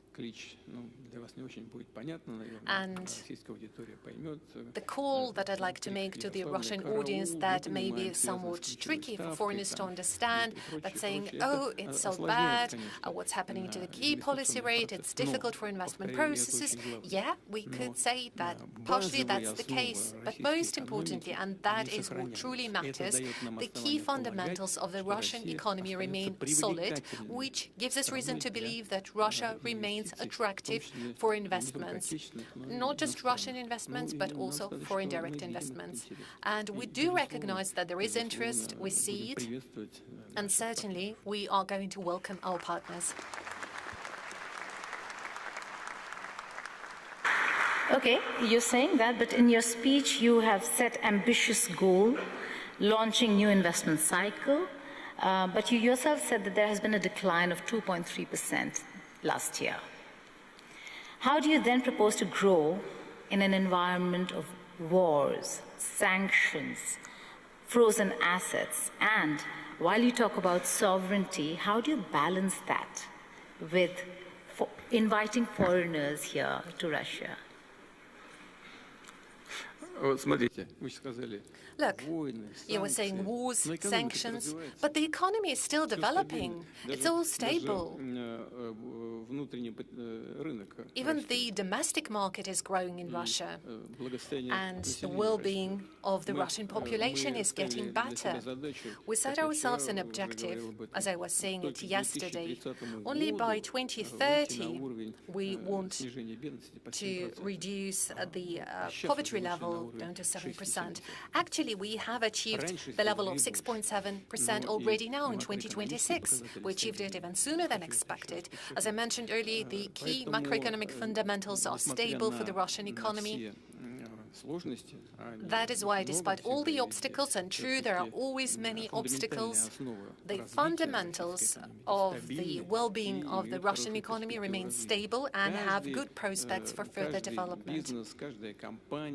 Any business, any company is always carefully analyzing all the risks for today and for some midterm and further away future. But there are people who are willing to work and do business, of course, having analyzed all the complexity of risks, but certainly, sooner or later, we'll see those risks eliminated. As for military actions, we proceed from the perception that at some point they will be completed, and they will be completed only once the goals we have set ourselves are achieved. As for sanctions, well, I would say sanctions are much more harmful for those who impose them. Is there damage from sanctions? Yes. 300 billion were frozen, but now we have more than 500 billion in US dollar equivalent. 300 billion US dollar were frozen, now we have more than 500 billion. That's the result of sanctions. Is damage being imposed? Yes. But are the countries imposing these sanctions encountering some damage as well? Certainly. According to various valuations, from 1.5 up to 2.5 trillion euro are the losses incurred by the European zone. That's the damage from the sanctions they imposed against Russia. And right now, certain kind of revaluation is happening, certain revision, and as a result, many come to conclude that maybe it's better to get back to the path of partnership with Russia. We are going to monitor the situation very carefully, and if those partners who left Russian market 2-3 years ago haven't left too much of a bad aftertaste, we would be ready to welcome them back. And there are interested parties who are willing to come back. But certainly we would proceed and act in the interest of Russian businesses first and foremost. We'll come back to your goals on Ukraine, but I'll have to ask you this, Madam President. Amid sanctions, you are wanting to do and increase business with Russia. How are you going to circumvent or bypass the sanctions? Thank you, Madam Moderator. And I must say that I've been envying my panel members using their national languages, and I would like to use this opportunity to do the same. So I'll switch from English to Swahili. Yeah. You have asked a question about sanctions and how we can circumvent through. I want to assure you that Tanzania is not under sanctions. Na tunajipanga kufanya maendeleo ya nchi yetu, lakini hatuko kwenye sanction.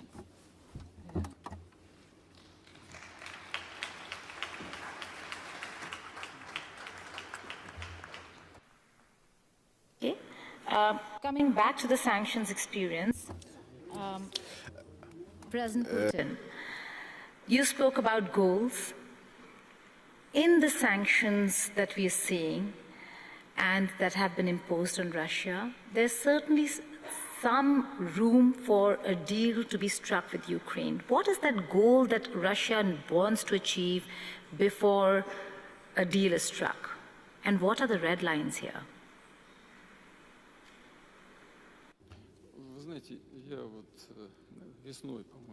You know, I guess in summer 2024, at the Ministry of Foreign Affairs of the Russian Federation, I was delivering my speech and I expressed all the goals very clearly.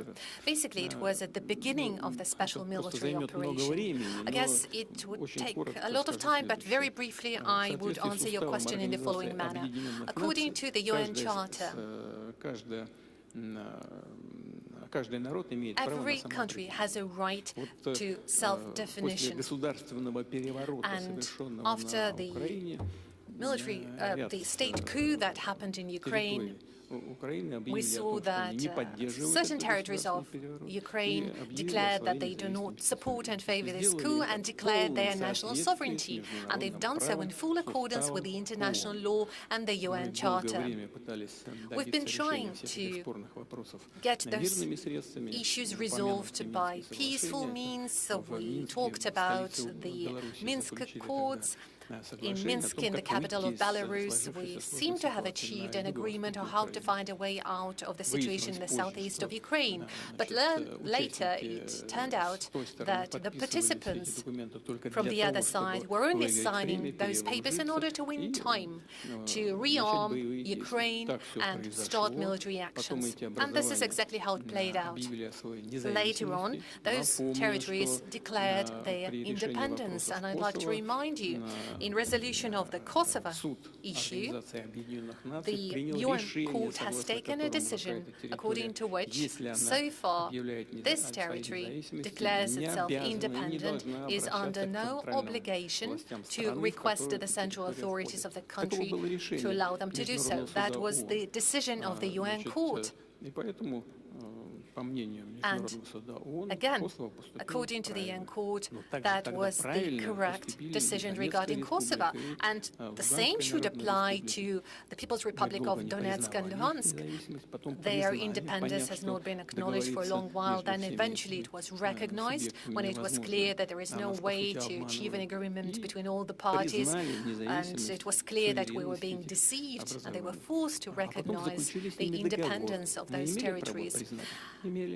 Was Russia authorized to recognize the independence of Donetsk and Luhansk? Certainly, there is no contradiction to the UN Charter. We were allowed to enter into agreement of treaty and mutual support and amity. Certainly, it was ratified by the Russian parliament. They asked us for assistance. We promised to offer assistance under this treaty, and that's exactly what we're doing. And the same letter that you referred to earlier.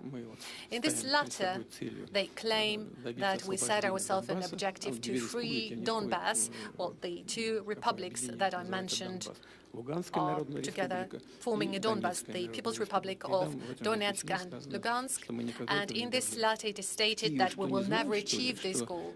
Well, I'm wondering, don't they know in Kyiv that starting from the 1st of April of this year, the People's Luhansk Republic is under full control of the Russian Federation and Russian troops? And the People's Republic of Donetsk is only controlled by the Ukrainian forces to less than 15% of its territories. So we are pursuing the objectives that we have set to ourselves, and there is no doubt whatsoever that those goals will be achieved. And we will achieve some other goals, but along the negotiations track, and I'm talking about denazification of Ukraine. I talked about that yesterday, and many were asking us, this is ridiculous, what are you talking about? Well, that's not ridiculous at all. Just lately we witnessed the ceremony, the official ceremony of reburial of Nazi criminals from Ukraine. They were reburied with all the honors and fireworks. And who's doing that? The head of Kiev regime, actually Jewish by origin. This is outrageous. Only Polish reacted. Why? Because primarily Jewish, Polish, and Russians, of course, were destroying by millions during the Second World War. And we must never forget that. That is a huge part of the tragedy called Holocaust. Just think about it. Millions of children and women were killed, burned alive, and those criminals are getting their reburial ceremony with all the honors, and the head of Kiev regime is present there, saluting them, turning the Nazi criminals into heroes. And this is what we are fighting against, and we count on the support of the international community.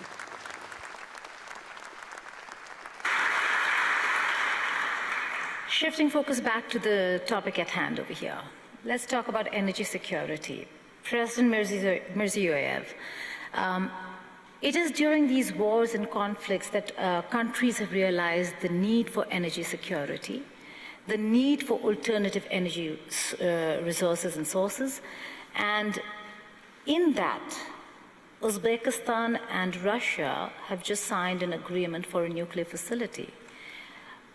Tell us more about what this means for Uzbekistan in terms of the facility, the specialists that you would require, because this is after a long time that we're looking at a nuclear facility in Uzbekistan, and how much time will it take, how important it is to have a nuclear facility, an energy resource that is not dependent on oil.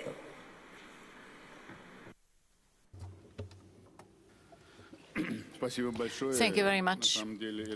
In fact, this is a strategically significant project because any country needs to ensure its energy security, and we are going to double the demand for energy in 10 years in Uzbekistan. In my presentation, I was speaking why we are addressing this issue, because the production of uranium, we are in the 5th position in the world, and the uranium reserves are in the 10th position. And together with Russia, we have been working on these projects for a long time, and we discuss, we engineer, we design, and we came across to the following. So for the first time in the history of Russia and Uzbekistan, we are going to build 2 small modular reactors and 2 larger ones. Of course, before announcing all this, we were discussing it for a long time, for many years. First, I asked to open up a branch of the MIFI University, because in order to implement something in practice, we need to train specialists. At the time of the Soviet Union, we had a very good nuclear power school, and all that was, in a way, forgotten or neglected, and now we had to reinstate it again. And when this branch was opened up, then science was developed, and now in this branch 300 students are getting trained, and 50 of them are graduates already. And we agreed with this Moscow MIFI University university. Now there are 400 students from Uzbekistan, and we give very important attention to training of specialists. So now we do have them. Secondly, this project has a long history, and it is a unique one because it is in compliance with all international standards. And right now, we are so close to implementation of this huge, unique project. And yesterday, together with Vladimir Putin, we launched it. In Uzbekistan, it was so late at night, but after our meeting, I spoke with the people in Uzbekistan, and everybody was so happy there, because this is important for our future. And this project is not the last one in our cooperation with Russia in the sphere of nuclear energy, and we are going to build other nuclear power plants because we have prepared the foundation for it. And as you said, specialists are extremely important for this sector. They will be accelerating these works, and yesterday we were discussing it with the President. Yes, we will be doing this, and we'll be supervising these works because people have been waiting for this NPP for a long time. Our economy has been growing, and we need a reliable energy supply. And yesterday we were discussing other major projects in the sphere of energy efficiency in Uzbekistan. So I believe yesterday was a historical day for Uzbekistan, and I congratulate the Russian colleagues and all the people in Uzbekistan. They were so happy, they were inspired by this, and this will be definitely an important foundation for energy security and protection of the Republic of Uzbekistan. Partnership, they say, should be partnership of equals. President Putin, the trade ledger shows Russia exports raw energy heavily to China, but imports a lot of machinery, technology, and components. Is this relationship a partnership of equals, or is Russia sliding into a colonial trade imbalance?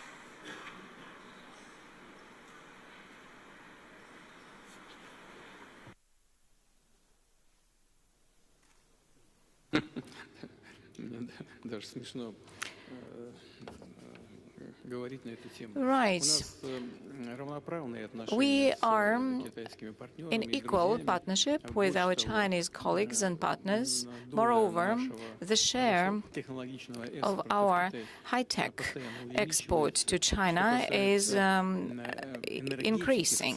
And taking a look at the whole energy sector, machinery and equipment in this sphere, I cannot give you any specific figures, but I'm sure that it exceeds the volumes that we receive from China. And as for the energy sector, let's begin with the nuclear energy. We are building a nuclear power plant in China. How many blocks are there? 4 blocks are functioning already. So 4 blocks are functioning already, and 4 are under construction. This is blocks designed in Russia. And we also develop our partnership in science and education, and we have a very close cooperation. And this is mutually beneficial. And as for hydrocarbons, traditional energy, here we have been enriching our competences, and we were partnering with international partners. Mainly they were from the United States, but now we are expanding our capabilities in these spheres. And here we have representatives of major companies of Russia, and you can discuss it with them. They will be happy to share with you their vision. Of course, China is our reliable partner, and we work with Chinese companies. We share information, data, technologies, and we are going to continue this.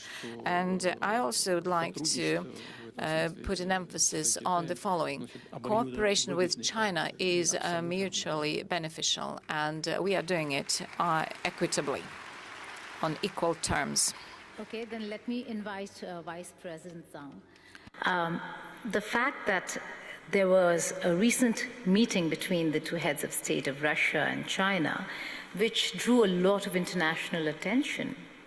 Please throw some light on what this relationship is all about and where it's headed.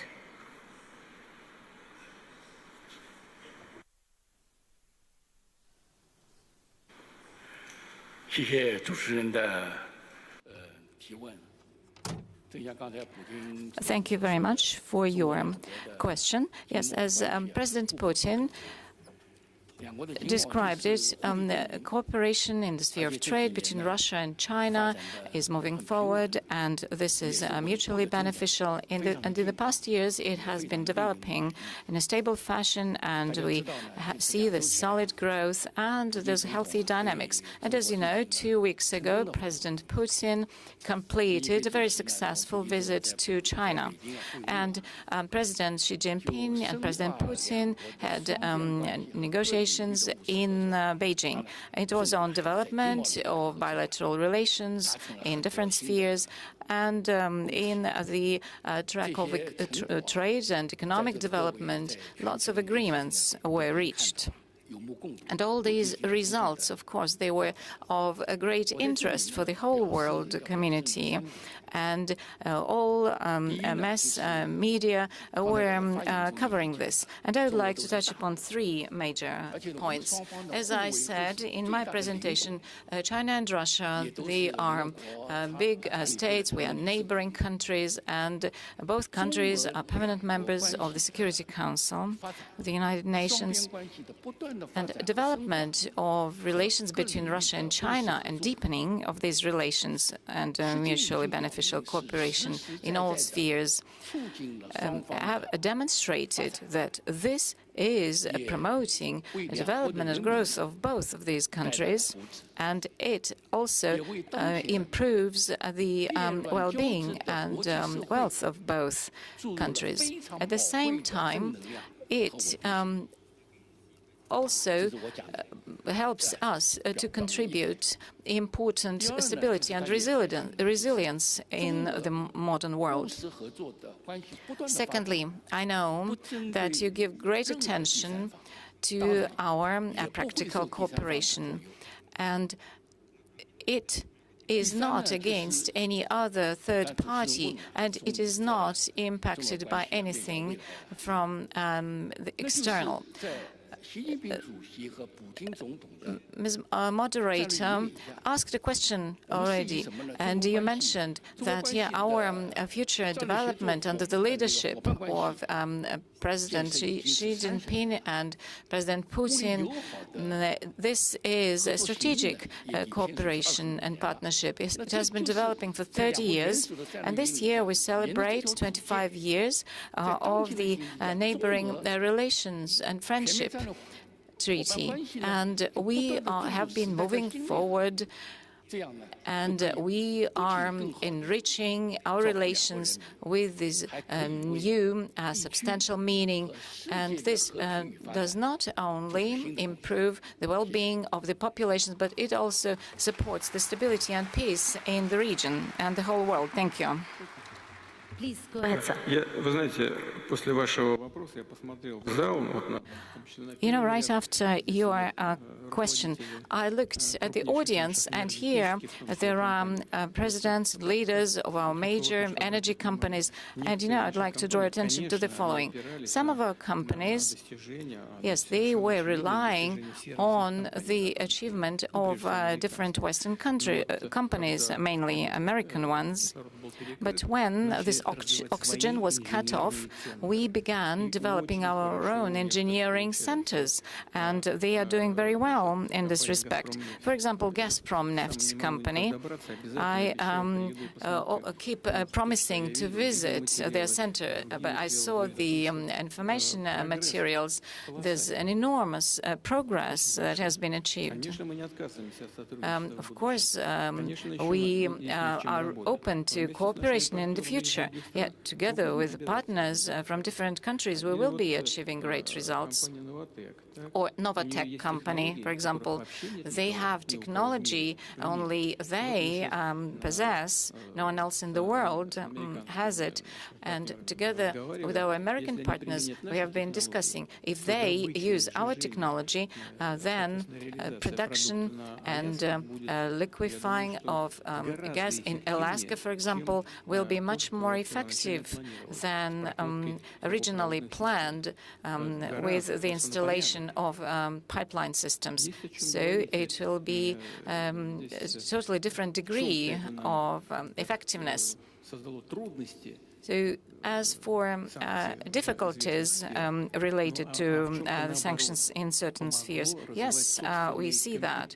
But at the same time, it helped us to develop our own competences. The same can be said about our European partners. For example, gas branches, they keep working with them, and our partners who were developing rapidly, if now they are leaving the market, then of course they come across difficulties, and they are not happy about it.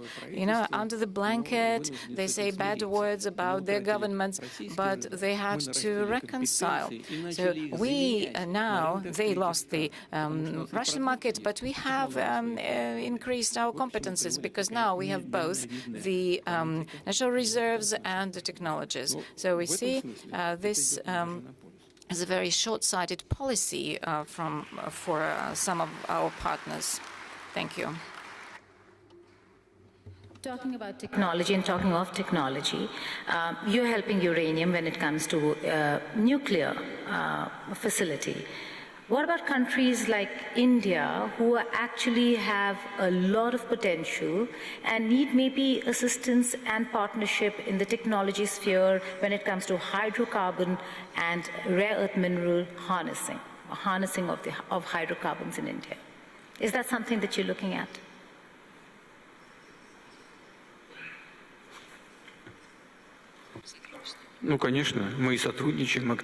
Yes, certainly. We are cooperating actively. Our company, Rosneft, is one of the biggest foreign investors into India's economy. How much is that, Mr. Sechin? 220 billion? How much have you paid for the oil refinery in India? 20 billion.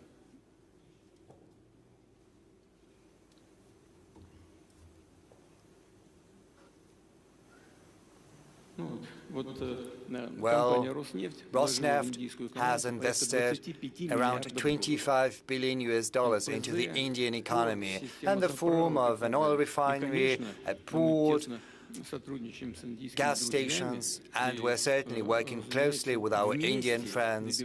We're working together in order to bring about positive results that we are witnessing. So we're sharing technology, among other things.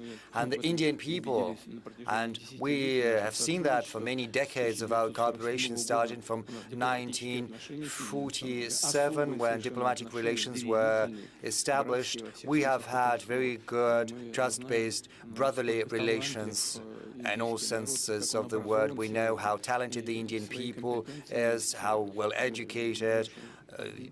Indians have great competences which have achieved world renown, especially in coding and in other fields, in particular what you mentioned. Yes, naturally. Right now, Prime Minister Modi has had to introduce certain restrictions. He calls not to use personal cars, not to travel long distance due to what is happening in the Strait of Hormuz. what is currently happening in the Middle East, but the Indian government has nothing to do with that. But the Indian economy is suffering. But I think our companies did the right thing, and the Indian counterparts did the right thing when they decided to embark on this path of close cooperation. Because right now we are trying to extend a helping hand and give our shoulder, increasing supplies to the Indian market and to Asia in general, and we'll certainly keep sharing our technological solutions.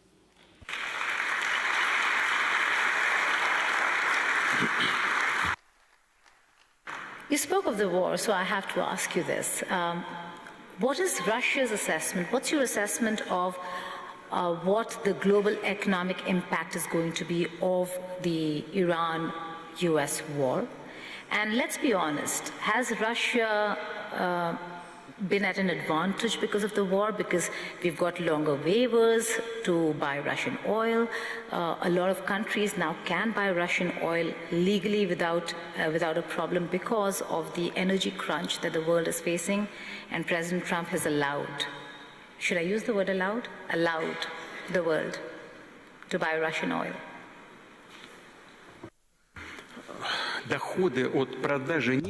The oil and gas profits have always been important for Russia, accounting for a significant portion of our overall GDP as well as the budget revenues.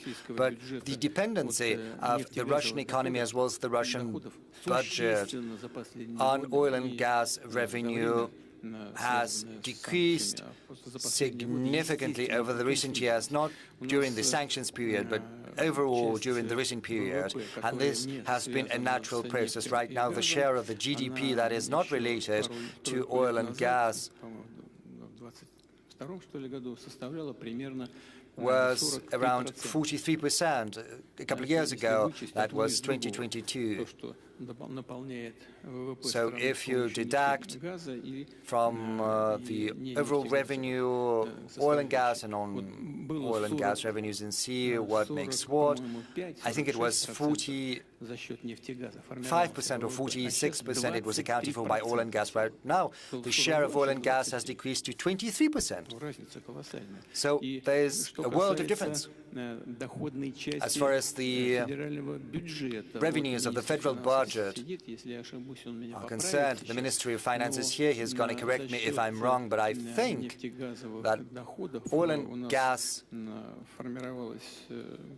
used to account. How much was that, Anton? Right now it's 20%, but how much did it used to be? It was 50% accounted for by oil and gas revenue, whereas right now oil and gas, and the minister is going to confirm that, account for as little as 20% of our federal budget. So I wouldn't go as far as to say that is of critical importance to us, so that's not as important.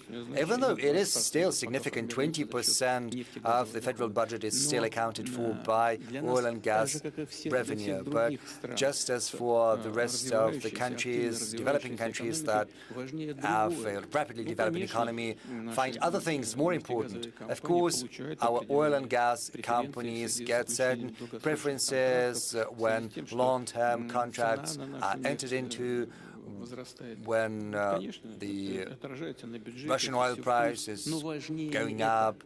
That has a positive impact on the budget. That's important, but what's more important is the market stability, because we are not only surviving on oil and gas, as I have demonstrated, we survive on the economic development in general. So if the world oil prices are too high, it has a negative impact on the part of the Russian economy that is represented by real production capacities, real industries. So what's important for us is that this price should be well-balanced between the consumers and the suppliers, but most importantly, it has to be stable. The Vice Chairman of the Russian government will help me out if I'm wrong, but I think around 10% right now. Yes, by 10%, the oil supplies to the world market have decreased. Yes, the economy is in turbulence, the world markets are in turbulence, and this is not something we're interested in. What we're interested in is keeping our cooperation within OPEC+, with a view to stabilizing the market and decreasing its volatility. That is our priority, and this is the track we're going to pursue further.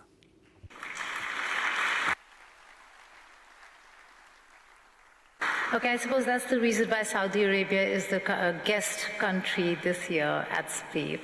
Having said that, you also spoke about payments.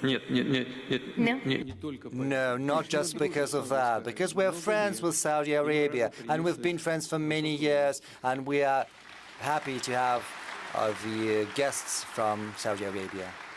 This is an energy partnership that the world will actually be looking at a time when we're faced with wars and conflicts, President Sir. But you spoke about payments. You spoke about concerns regarding payments. The fact that in a jiffy, in a moment, Russia not just can be sanctioned, but its assets can be frozen. Payments under SWIFT can be blocked, and you're left with nothing. In such a scenario, one, how do you tackle it? Secondly, why should any country then consider Russia as a consistent partner?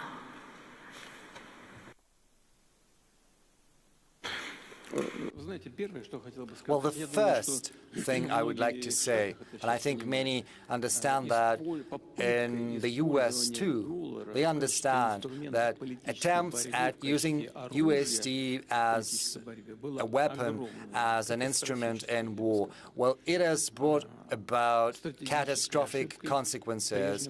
It was a strategic mistake committed by the previous leadership of the United States, because US dollar is the main component of the US's economic cloud heft, and this is also a competitive advantage, not just because USD is a reserve currency, but also due to the fact that thanks to this reserve currency, the US economy has been making real money, and a lot of money too.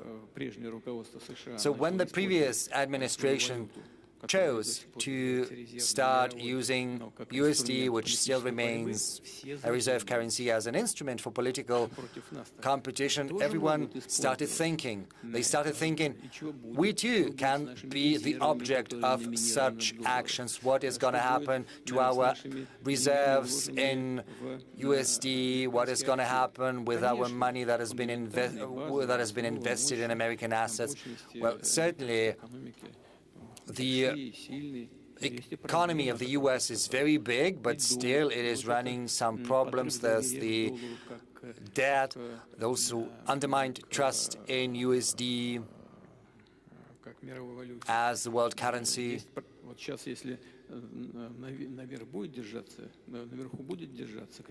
Right now, if the oil prices keep high, if the oil is expensive, it's going to affect the whole economic supply chain.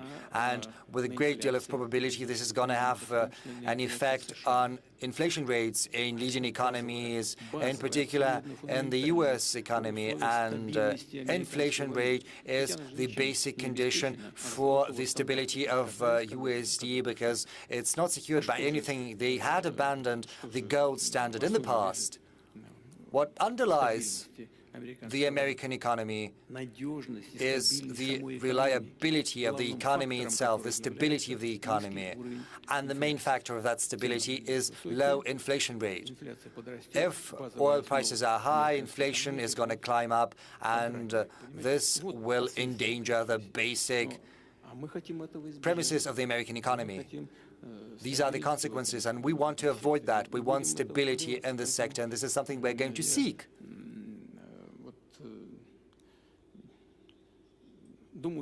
So I think everyone understands what we're saying. So with Saudi Arabia, with our friends, with the Crown Prince, we are doing what we can in order to strike the balance between the interests of both suppliers and consumers. And so far, we have been successful. And we are immensely grateful to the Crown Prince and to all of our friends who are working in this field. Maybe we could give a chance to our guests to say a couple of words. That would be interesting. I understand this would be breaking the traditions of this session. It's always fun to break traditions, President, sir. Is there a mic that can go to our Honourable Minister? We'll arrange for a mic. Meanwhile, can I just take a question till the mic comes? Yes, sure. Go ahead. Okay, so we're waiting for a mic for the Minister of Energy to speak and respond to President Putin. But I have taken note of the fact that every time you mention America, you're only mentioning the past administrations. I suppose Rodney's taking note as well on the specific way and the manner in which you're responding to the US-Russia equation. Having said that, every country has its own struggles. Tanzania, and Madam President over here, has been at the forefront, leading woman voice. Great to have a woman on the panel too, who's been fighting liberalization of her economy. How has that gone, and how is that moving ahead? Despite and in spite of fears of sanctions, criticism from various quarters, how are you managing economic liberalization in the country? Asante sana, labda niseme kwamba perhaps I should say Tanzania is a country. Is a country which is with a diversified economy. We don't depend on one commodity. The economy depends on agriculture, it depends on mining, it depends on tourism, it depends on many other sectors, manufacturing sector, we are also there. So all these sectors contribute together and they grow together at varying degrees, but they grow together. As such, we determined to a level that we work with the international community, with the private sector from the international community. And the majority respond and they come to invest in Tanzania and to do business. And since 2021 to date, we have been able to attract a lot of capital, foreign direct investment from abroad. And this is what makes Tanzania to be safe in its own economy. But most importantly, Tanzania is strategically located as an epicenter or a hub of the economic corridor of the eastern part, southern Central Africa, and the port of Dar es Salaam, which serves all these other corridors and all other these countries. Therefore, Tanzania, being strategically located to save other landlocked countries, that by itself makes Tanzania to have a lot of forms of attraction within the region. So Tanzania has a very vibrant economy, and the economy is steadily growing. We continue to grow. Since 2021, we started with 4%, and then we moved towards 4.5, 5.5, and last year we reached the 6, and we expect to head towards 6.3. But you asked me a question on to have a female president. How can you sustain your economy? Perhaps I should say that economy doesn't depend on gender of the leader. It is not dependent on gender. It depends on how you steer the affairs of the nation and how you lead the country. Whether you are a male or female, you have to have strategic plans. It is the strategic plans that matter. That's what matters.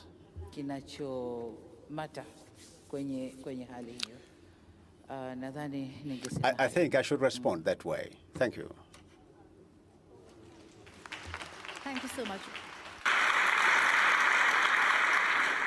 Would it be too much to ask the minister, the honorable minister, to come and respond here? Because I think we're having a bit of a problem getting the mic. Would it be too much to ask the minister to come on the stage and respond? Thank you so much for doing this. Thank you.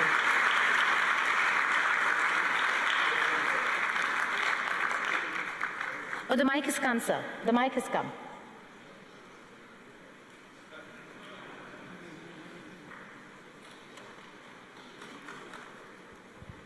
Magic.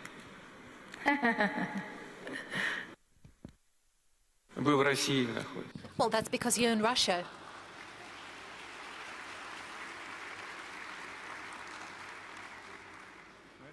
Mr. President, magic does happen in St. Petersburg. So I'm very grateful for giving me the opportunity. I see it as an opportunity not for myself, but it's coming from a president who is a friend of both His Majesty, the custodian of the two Holy Mosques, King Salman, His Royal Highness, the Crown Prince, Prime Minister Prince Mohammed. But both of them, I think, will vouch that this honor is also, and more important, for the people of Saudi Arabia and the Kingdom of Saudi Arabia. So I'm very grateful for giving me the opportunity. Yes, it's a partnership that we struck somewhere in January 2015, and it withstood all of the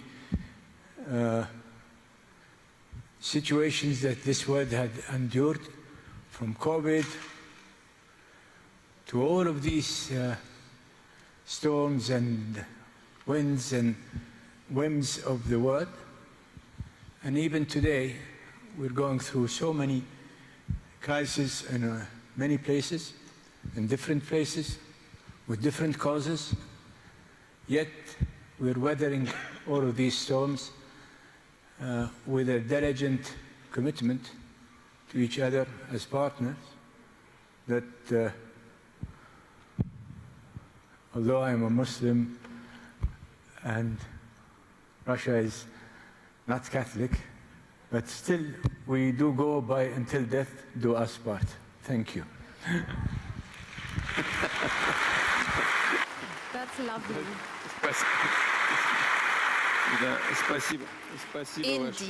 Indeed, thank you very much, Your Excellency. But I have to draw your attention to the fact that from 10 to 15%. Yeah, I'm just waiting for you to put on the headset. Your Excellency, I would like to draw your attention to the fact that from 10 to 15%, actually up to 15% of citizens of the Russian Federations are Muslims. And they don't have any other home country. Russia is their home. They proudly call Russia their home. Can I request our moderator? Well, you were saying it yourself. We also have representatives of the European Union and the USA in this room. Maybe they would be willing to raise their hands and take the microphone and say something. Why don't we do that? We keep talking about Europe and the West and the USA. Let them speak for themselves. Rodney, will you humor us? And take the mic and say a few words.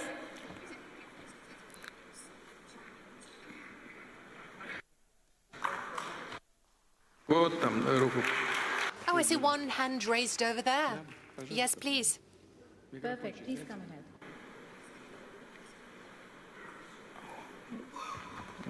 Куда направились-то?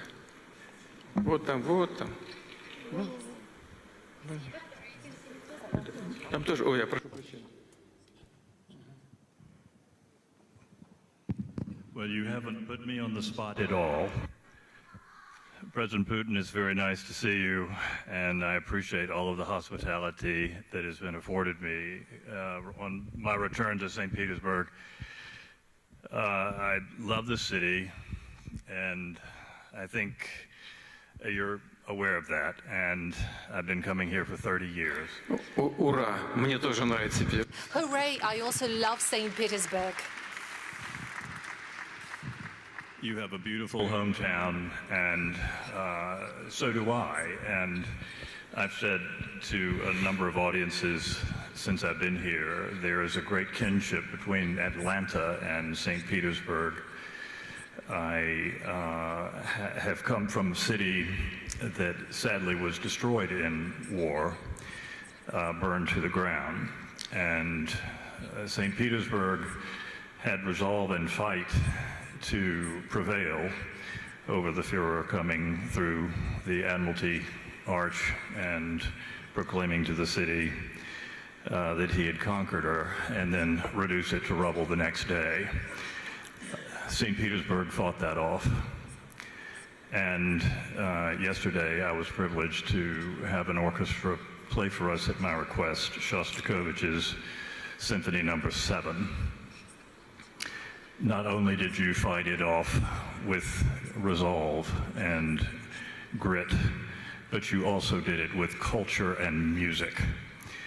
And if only Atlanta had had Shostakovich, maybe quite possibly my beautiful city would still be as intact as this beautiful place is.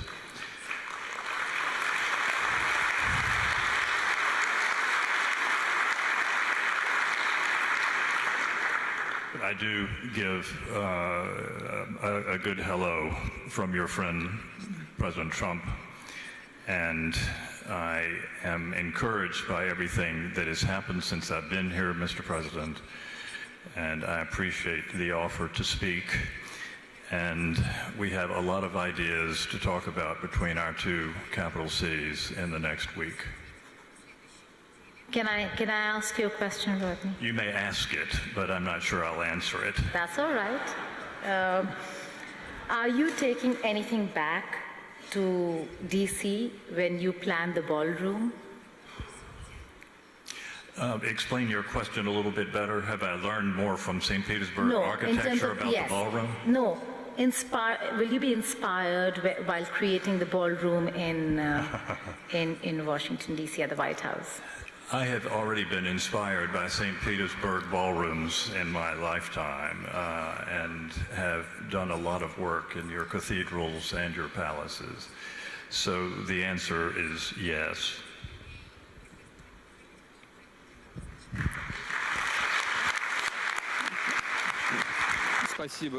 Thank you. Thank you very much for conveying greetings from Washington, D.C. And please convey my most welcoming remarks and the goal I scored back to him in a very friendly way, back to President Trump. And thank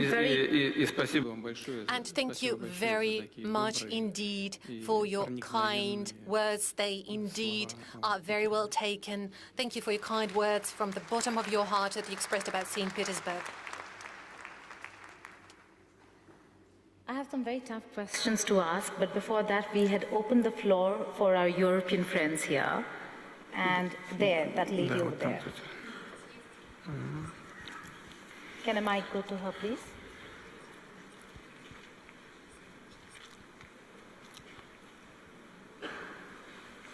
Is there a mic? Down there.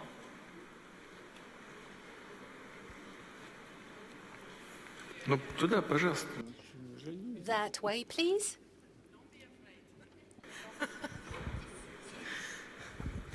Hello, Mr. President. Hello, everybody. Hello, Mr. Slutsky. My name is Diana Jovanovic-Șoșoacă, and I'm a member of European Parliament, and I'm from Romania. And I think I'm the only Romanian here. Thank you.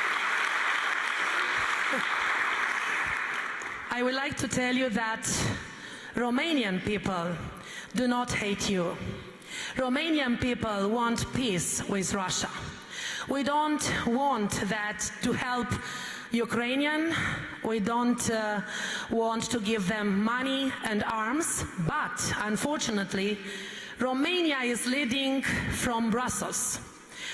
And I cannot send you a warm hello from our president because we do not have a president.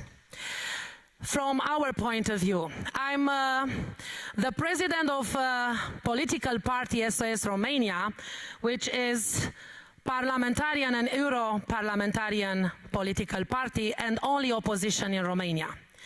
And Mr. President, I would like to tell you that I was senator in Romanian parliament in 2023, I think, when Zelensky wanted to talk in my Romanian parliament. And I didn't let him, and I get him out of Romanian parliament.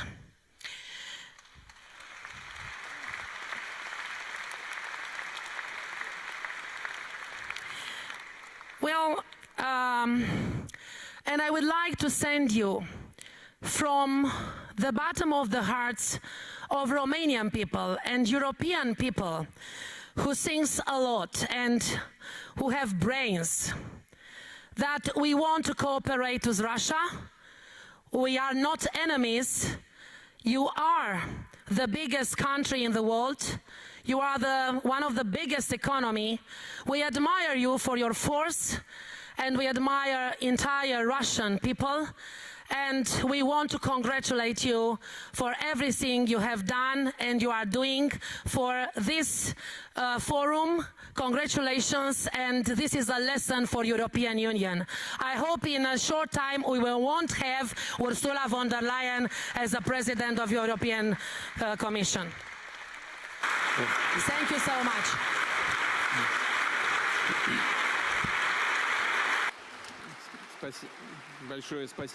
Thank you very much indeed. You're very much welcome. Frankly speaking, I cannot, and frankly speaking, I don't want to comment on the domestic affairs of Romania, but we have our friend from Saudi Arabia, His Excellency, mentioning that Russia is largely an Orthodox country still. Well, Romania is also Orthodox. So my request is, please convey the warmest greetings and best wishes to all Orthodox people in Romania.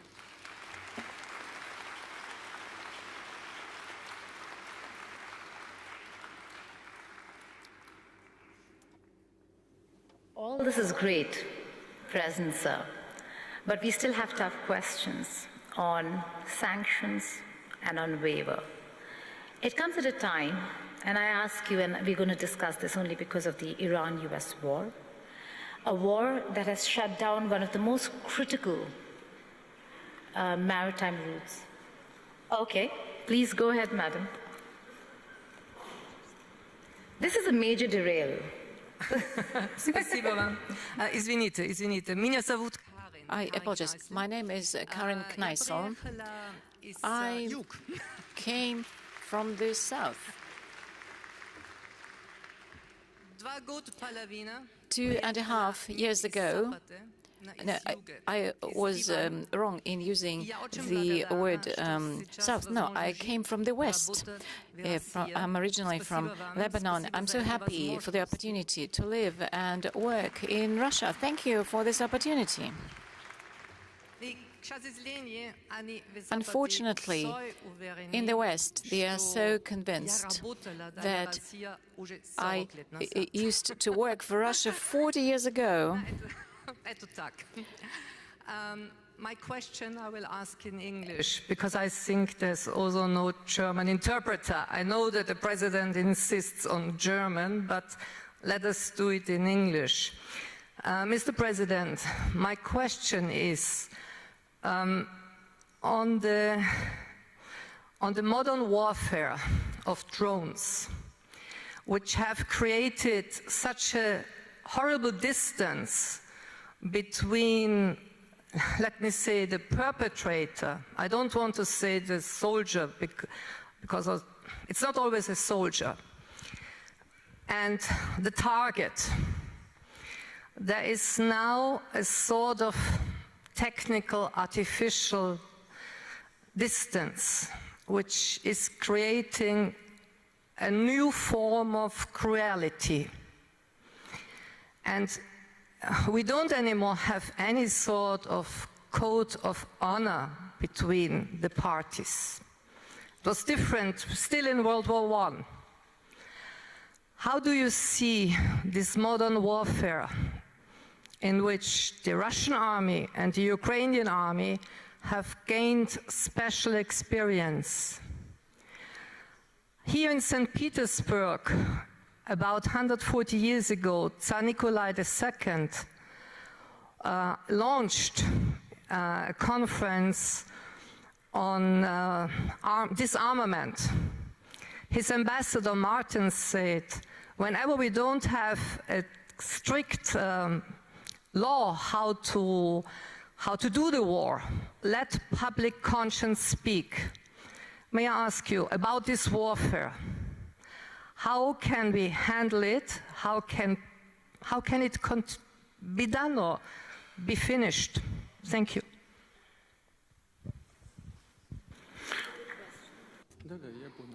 Yes. As for these new means of war and warfare, yes, they have appeared regularly, and the international community always tries to respond to it. For example, the ban on the use of explosives and mines, but we see that many countries, they deviate from this, and we see what is supplied by the Western states to the Ukrainian troops. Even these forbidden warfare. As for these drones and UAVs, yes, this is the new reality.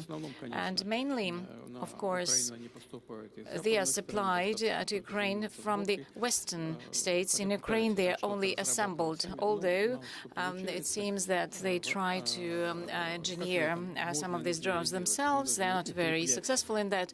What can be done? As I said yesterday at the meeting with the media representatives, we need to reinforce our aircraft defense, air defense systems, and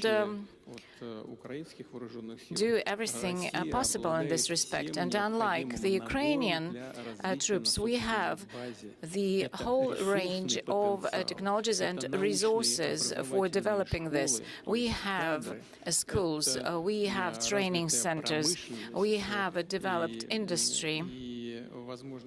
And it is an opportunity to implement all the plans we have set for ourselves. Our industry and defense science, they are actively involved in this, and they're able to ensure this capability of the Russian troops. And this includes this new warfare. If you ask this question, I should say that the parity in the combat field, we have preferences, having advantages in some areas, and this is true about long-range aviation and aircraft.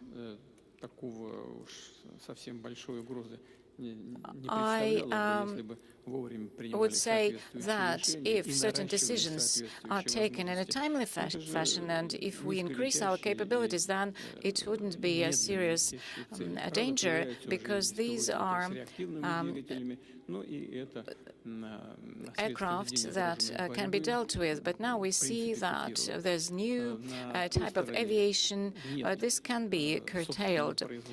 The other party, they don't have their own production of such hypersonic, for example, weapons and missiles, the whole range of them, and some other combat warfare other countries don't have, like the mid-range weapons like Oreshnik. We spoke about it many times, but I cannot but agree with you that if there are most dangerous weapons, especially dangerous for civilians, of course the international community need to start thinking how to limit and restrict its usage, especially against civilians. This is absolutely unacceptable. This is a humanitarian crime, but this is a topic for another discussion with the experts and representatives of international organizations. Thank you.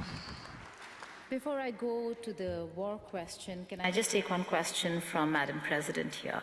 You said 1 out of 4 will be African. By when? By 2050. And I ask you this because we ask this to everybody who boasts about population and the fact that they have a huge population. It's not about quantity, it's about quality. What do you have to offer to the world? What does Africa have to offer to the world in terms of quality?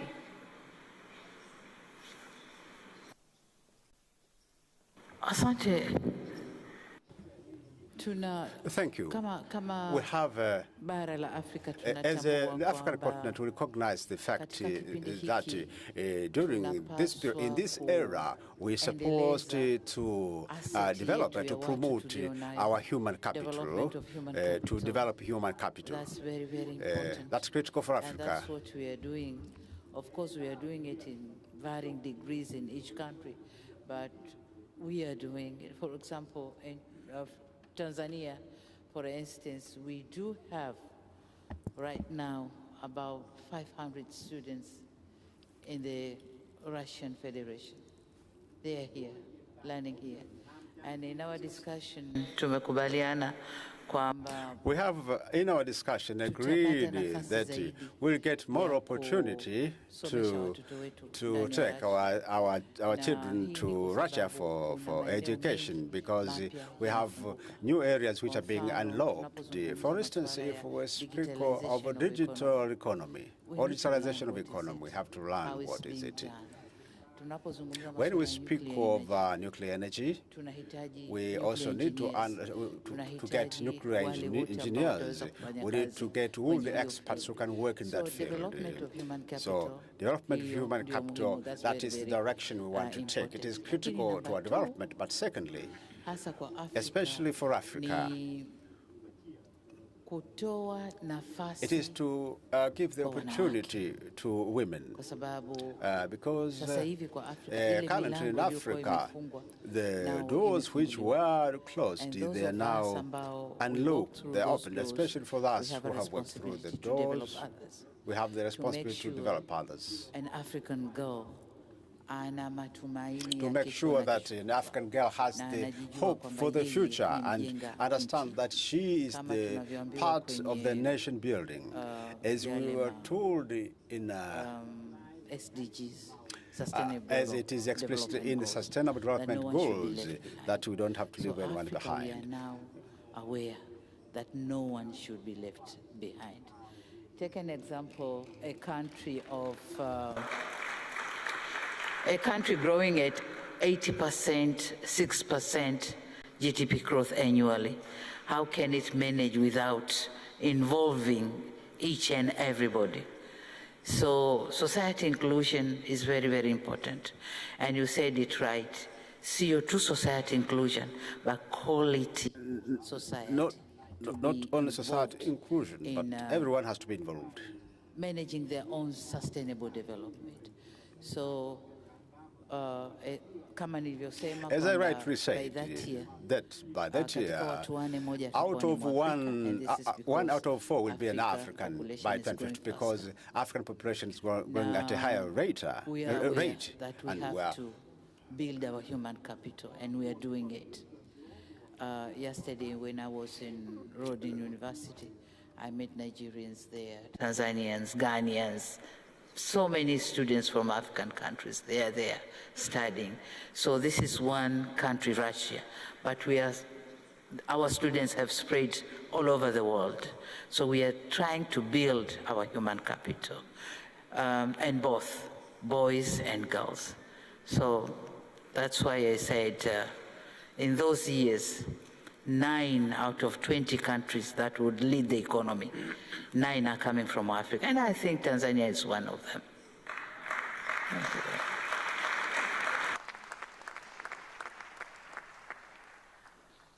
Now I'll go back to the war question, the Iran-US war. Strait of Hormuz blockade there is a real cause of concern, worry. How is Russia looking at it? What's your assessment and reading on the global impact it is having? Apart from the fact that, yes, Russia maybe has had a bit of an advantage, what's the assessment of the blockade and the attack on Iran? Would you consider it provoked or unprovoked?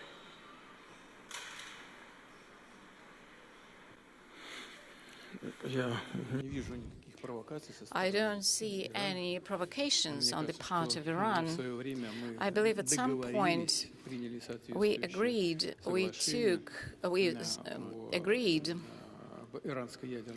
on the Iranian nuclear program, and everything was under control in the IAEA.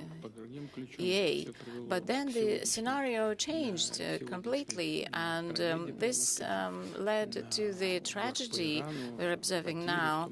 And this is attack on Iran, and there were civilian losses, so we know it very well, and the relations between the neighboring states aggravated, and we know this very well because we have very good friendly relations with the countries of the Gulf. And I kept saying this yesterday. And in our consultations with the colleagues from Iran, we keep saying that they should deter from striking on the neighboring states. But they give a very straightforward answer. They say, we have been attacked, our children are being killed, and all the leaders of the state were killed. What can we do? We are forced to respond in such a way. So from this perspective, yeah, the situation is not very simple. We have very good relations with Iran, with the Arab countries, and we are in quite a difficult position. But we believe that the decision of President Trump to stop the combat activities is a right one. And this ceasefire will lead to a long-term peace. And I kept saying many times, Russia in 2015 played a very important role in resolving the crisis at that time. And if we can do something, we are absolutely ready to do that. If not, then we'll be just hoping that all the parties involved will manage to resolve it with peaceful means. Thank you. Have they approached for Russia to play a role in mediating, in brokering peace? Are you in touch with just President Pezeshkian, or also have you had an opportunity to speak with the new Supreme Leader?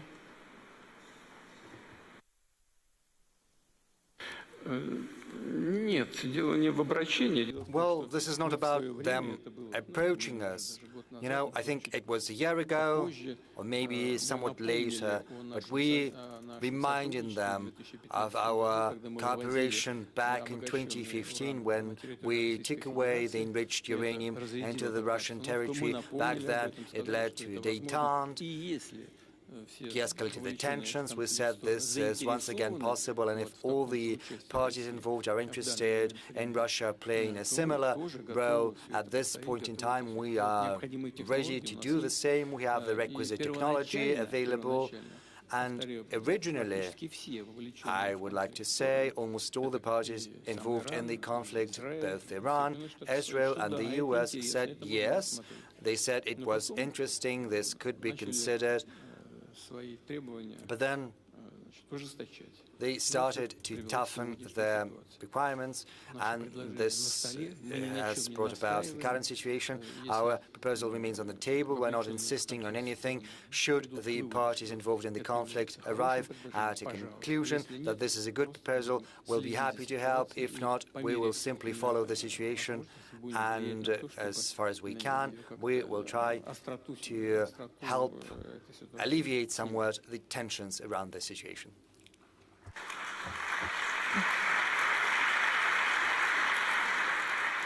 Does the offer for the uranium enrichment to be taken to Russia still stand? Are you engaged with Washington, D.C. on this? Because I suppose D.C. is very clear that they want to have the uranium, and Iran is insistent that it stays in Iran.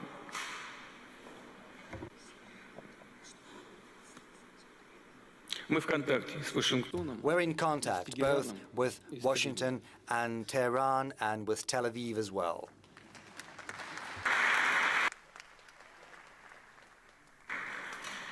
Because you mentioned Tel Aviv, do you think Prime Minister Netanyahu's plans, as they stand, are one of the main reasons why America is in a position where it needs to, one, look at how to get out of this, how to exit this? And do you think President Trump was misled?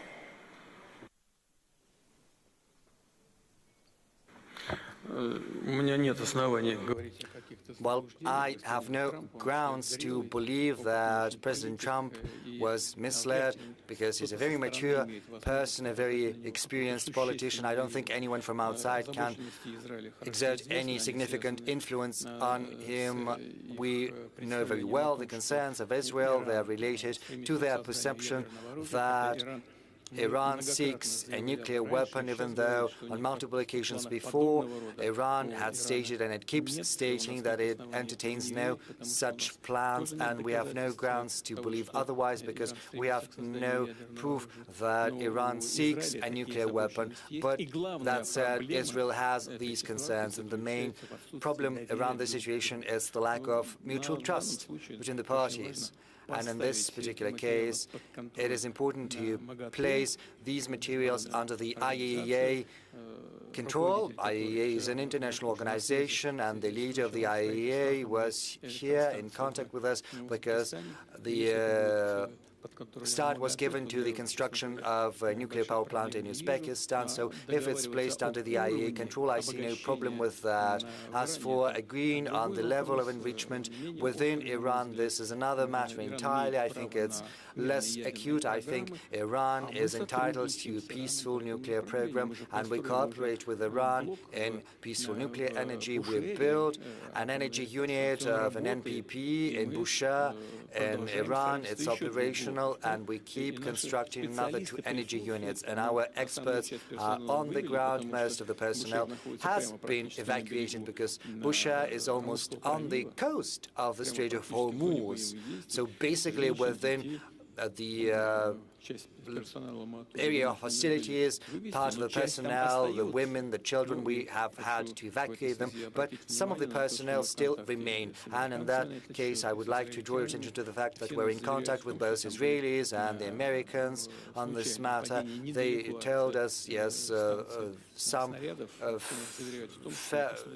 things, missiles fell. Next, that was a coincidence, that was not deliberate. There are no grounds that it would be repeated, and we have no grounds not to believe them. We see Israel's concerns, and also we see there is a willingness to ensure the safety and security of the NPP in Bushehr, but it's quite otherwise in Zaporozhye, where there's the NPP and where the Ukrainian armed forces are constantly carrying out strikes next to the station in the proximity. And there was a recent strike. I think they lost their minds. They struck against the energy unit, but luckily there has been no consequences. It has been shut down, but it was not damaged, and yet the situation is very, very dangerous because there's this spent nuclear fuel, and should the vessels carrying them be damaged, a very big question begs itself where the wind is going to blow, and there's no guarantees that it's going to blow in the Russian direction. Probably it's going to blow in the European direction. So the Europeans that are condoning the actions of the Kiev regime should think about their own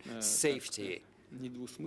Incidentally, quite unambiguously, unequivocally, this was mentioned by the head of the IAEA, Mr. Grossi. This is what he said. And now getting back to your question.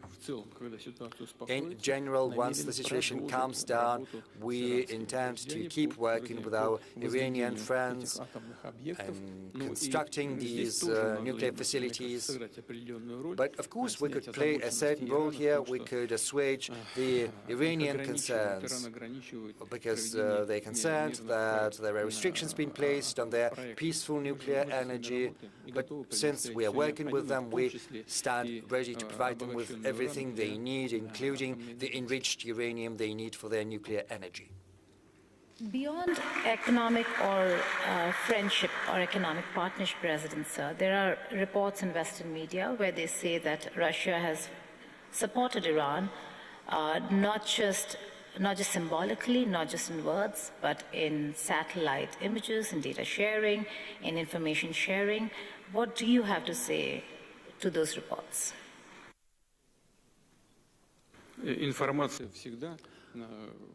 Well, information is always on the table. Some modern control means dual use. I don't know for sure, but I think Iranians could have been getting information not just from our satellites, but also from commercial satellites. Commercial satellites sell this information on a commercial basis. It's very simple. As far as our weapons are concerned, Iran has never requested us for anything, and we have not provided them with any weapons.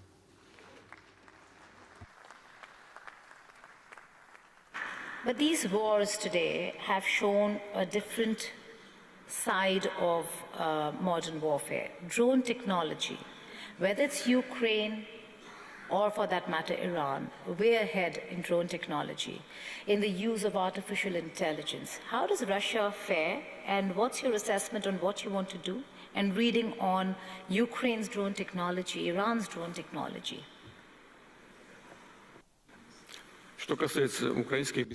Well, as far as Ukrainian armed UAVs are concerned, they have to be shot down, and we have to be more efficient about that. As for the artificial intelligence, indeed, the US and Europe are actively developing these technologies, and we're doing the same. And mostly UAVs or spare parts for UAVs come from Europe to Ukraine. Some spare parts come from the US, whereas our UAVs are completely domestically produced. Is AI an enabler or a disruptor?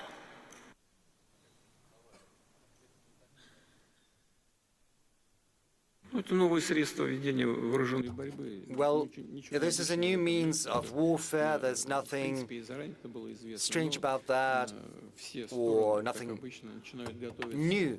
Everyone starts getting ready once it has already become part of real life, real warfare. But these are not the only means of carrying out warfare.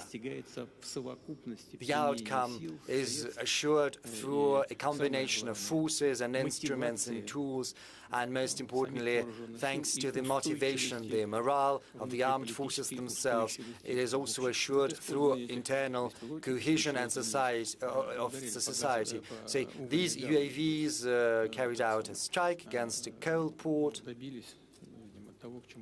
So they created some noise. There was this fire because of the coal. Did they achieve something? Yes, they did. Is that a decisive factor for achieving their goals? No, it's not.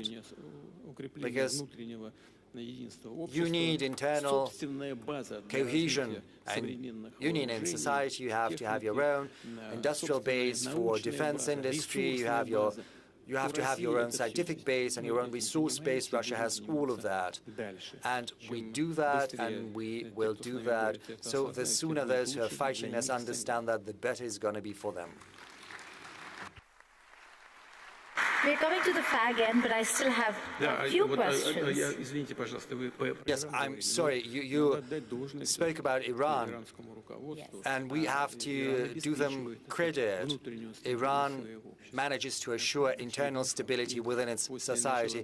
This is an incontestable fact. Once the hostilities started, some in the West thought that the country would crumble from the inside, but it didn't happen. This analysis proved to be erroneous. Quite the contrary. As we can see, the Iranian society is getting increasingly consolidated. You must have seen it, you must have heard it a month ago or so. Once the conflict was launched, the first strikes were carried out. The Iranian regime, the leadership made an appeal, sacrifice your life for Iran. 5 million people volunteered, and now more than 10 million, and all of them volunteered to sacrifice their own life for the sake of their country. And this is a fact. And this is something you have to keep in mind all the time. And, well, that is what applies to the conflict in Iran. Also, sir, dissent also has to be recognized by countries and leaders. There's dissent in Tanzania, there's dissent in Russia, there's dissent in Uzbekistan, in China, including India. How do you see dissent, and how do you engage the youth?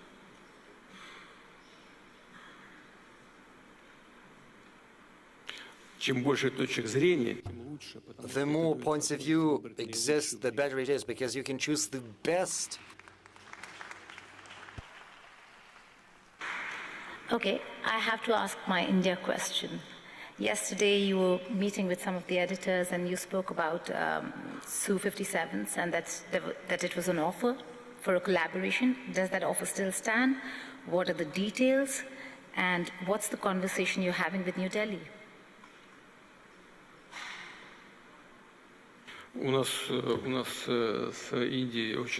India and we have very good long-standing relations in terms of military and technical cooperation and interaction. A significant portion of the armed forces of India are equipped with Russian equipment, with Russian material. This is a tradition that dates back to the Soviet times, and this tradition is kept alive. Our relations with the Indian friends are specific in that, thanks to our mutual trust, we concentrate not just on trade, not just on buying and selling. We're also concentrating on joint research and development. One of the most, the greatest examples is the medium-range missile BrahMos. Indian experts participated in the design of this missile from the very beginning, and Russian experts as well, and the outcome was great. India has traditionally been purchasing our aircraft, both planes and helicopters from us. Su-57 is a very good aircraft, probably the most modern one, the most up-to-date in the world as of now, and it is also the most efficient. We offered, and I said that to our Indian friends yesterday, we offered we should do that together. Well, it didn't work out, but we did it on our own, and we stand ready to sell Su-57, probably.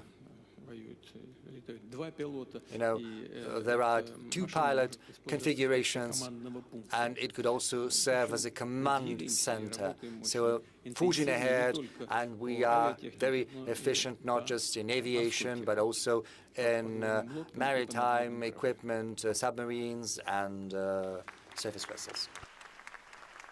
Is there a waiver or carve-out for India in acquiring and procuring Su-57s and S-500 air defense systems from the United States of America, and will that stand? How do you think India should be dealing with America and the sanctions?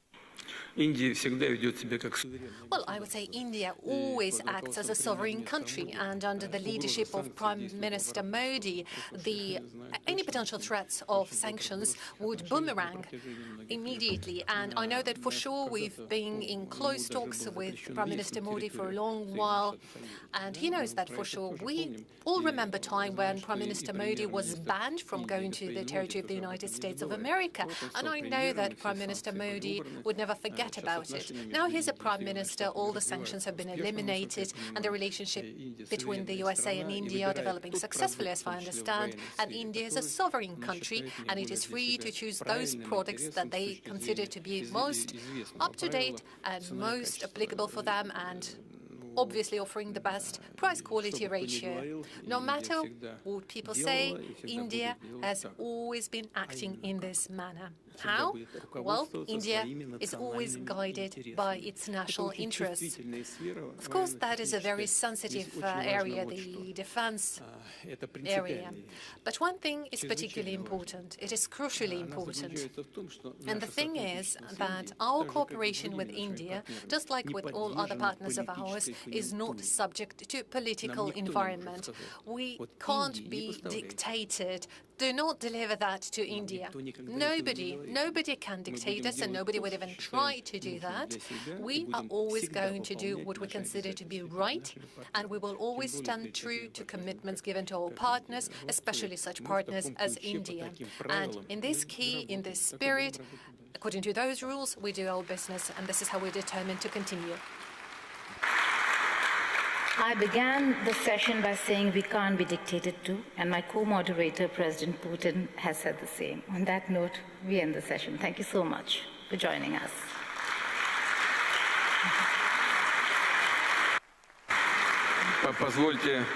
If I may, on behalf of all the people present in this hall, here in the panel, we would like to thank our charming moderator for this joint work and joint conversation. Thank you very much for your moderation support.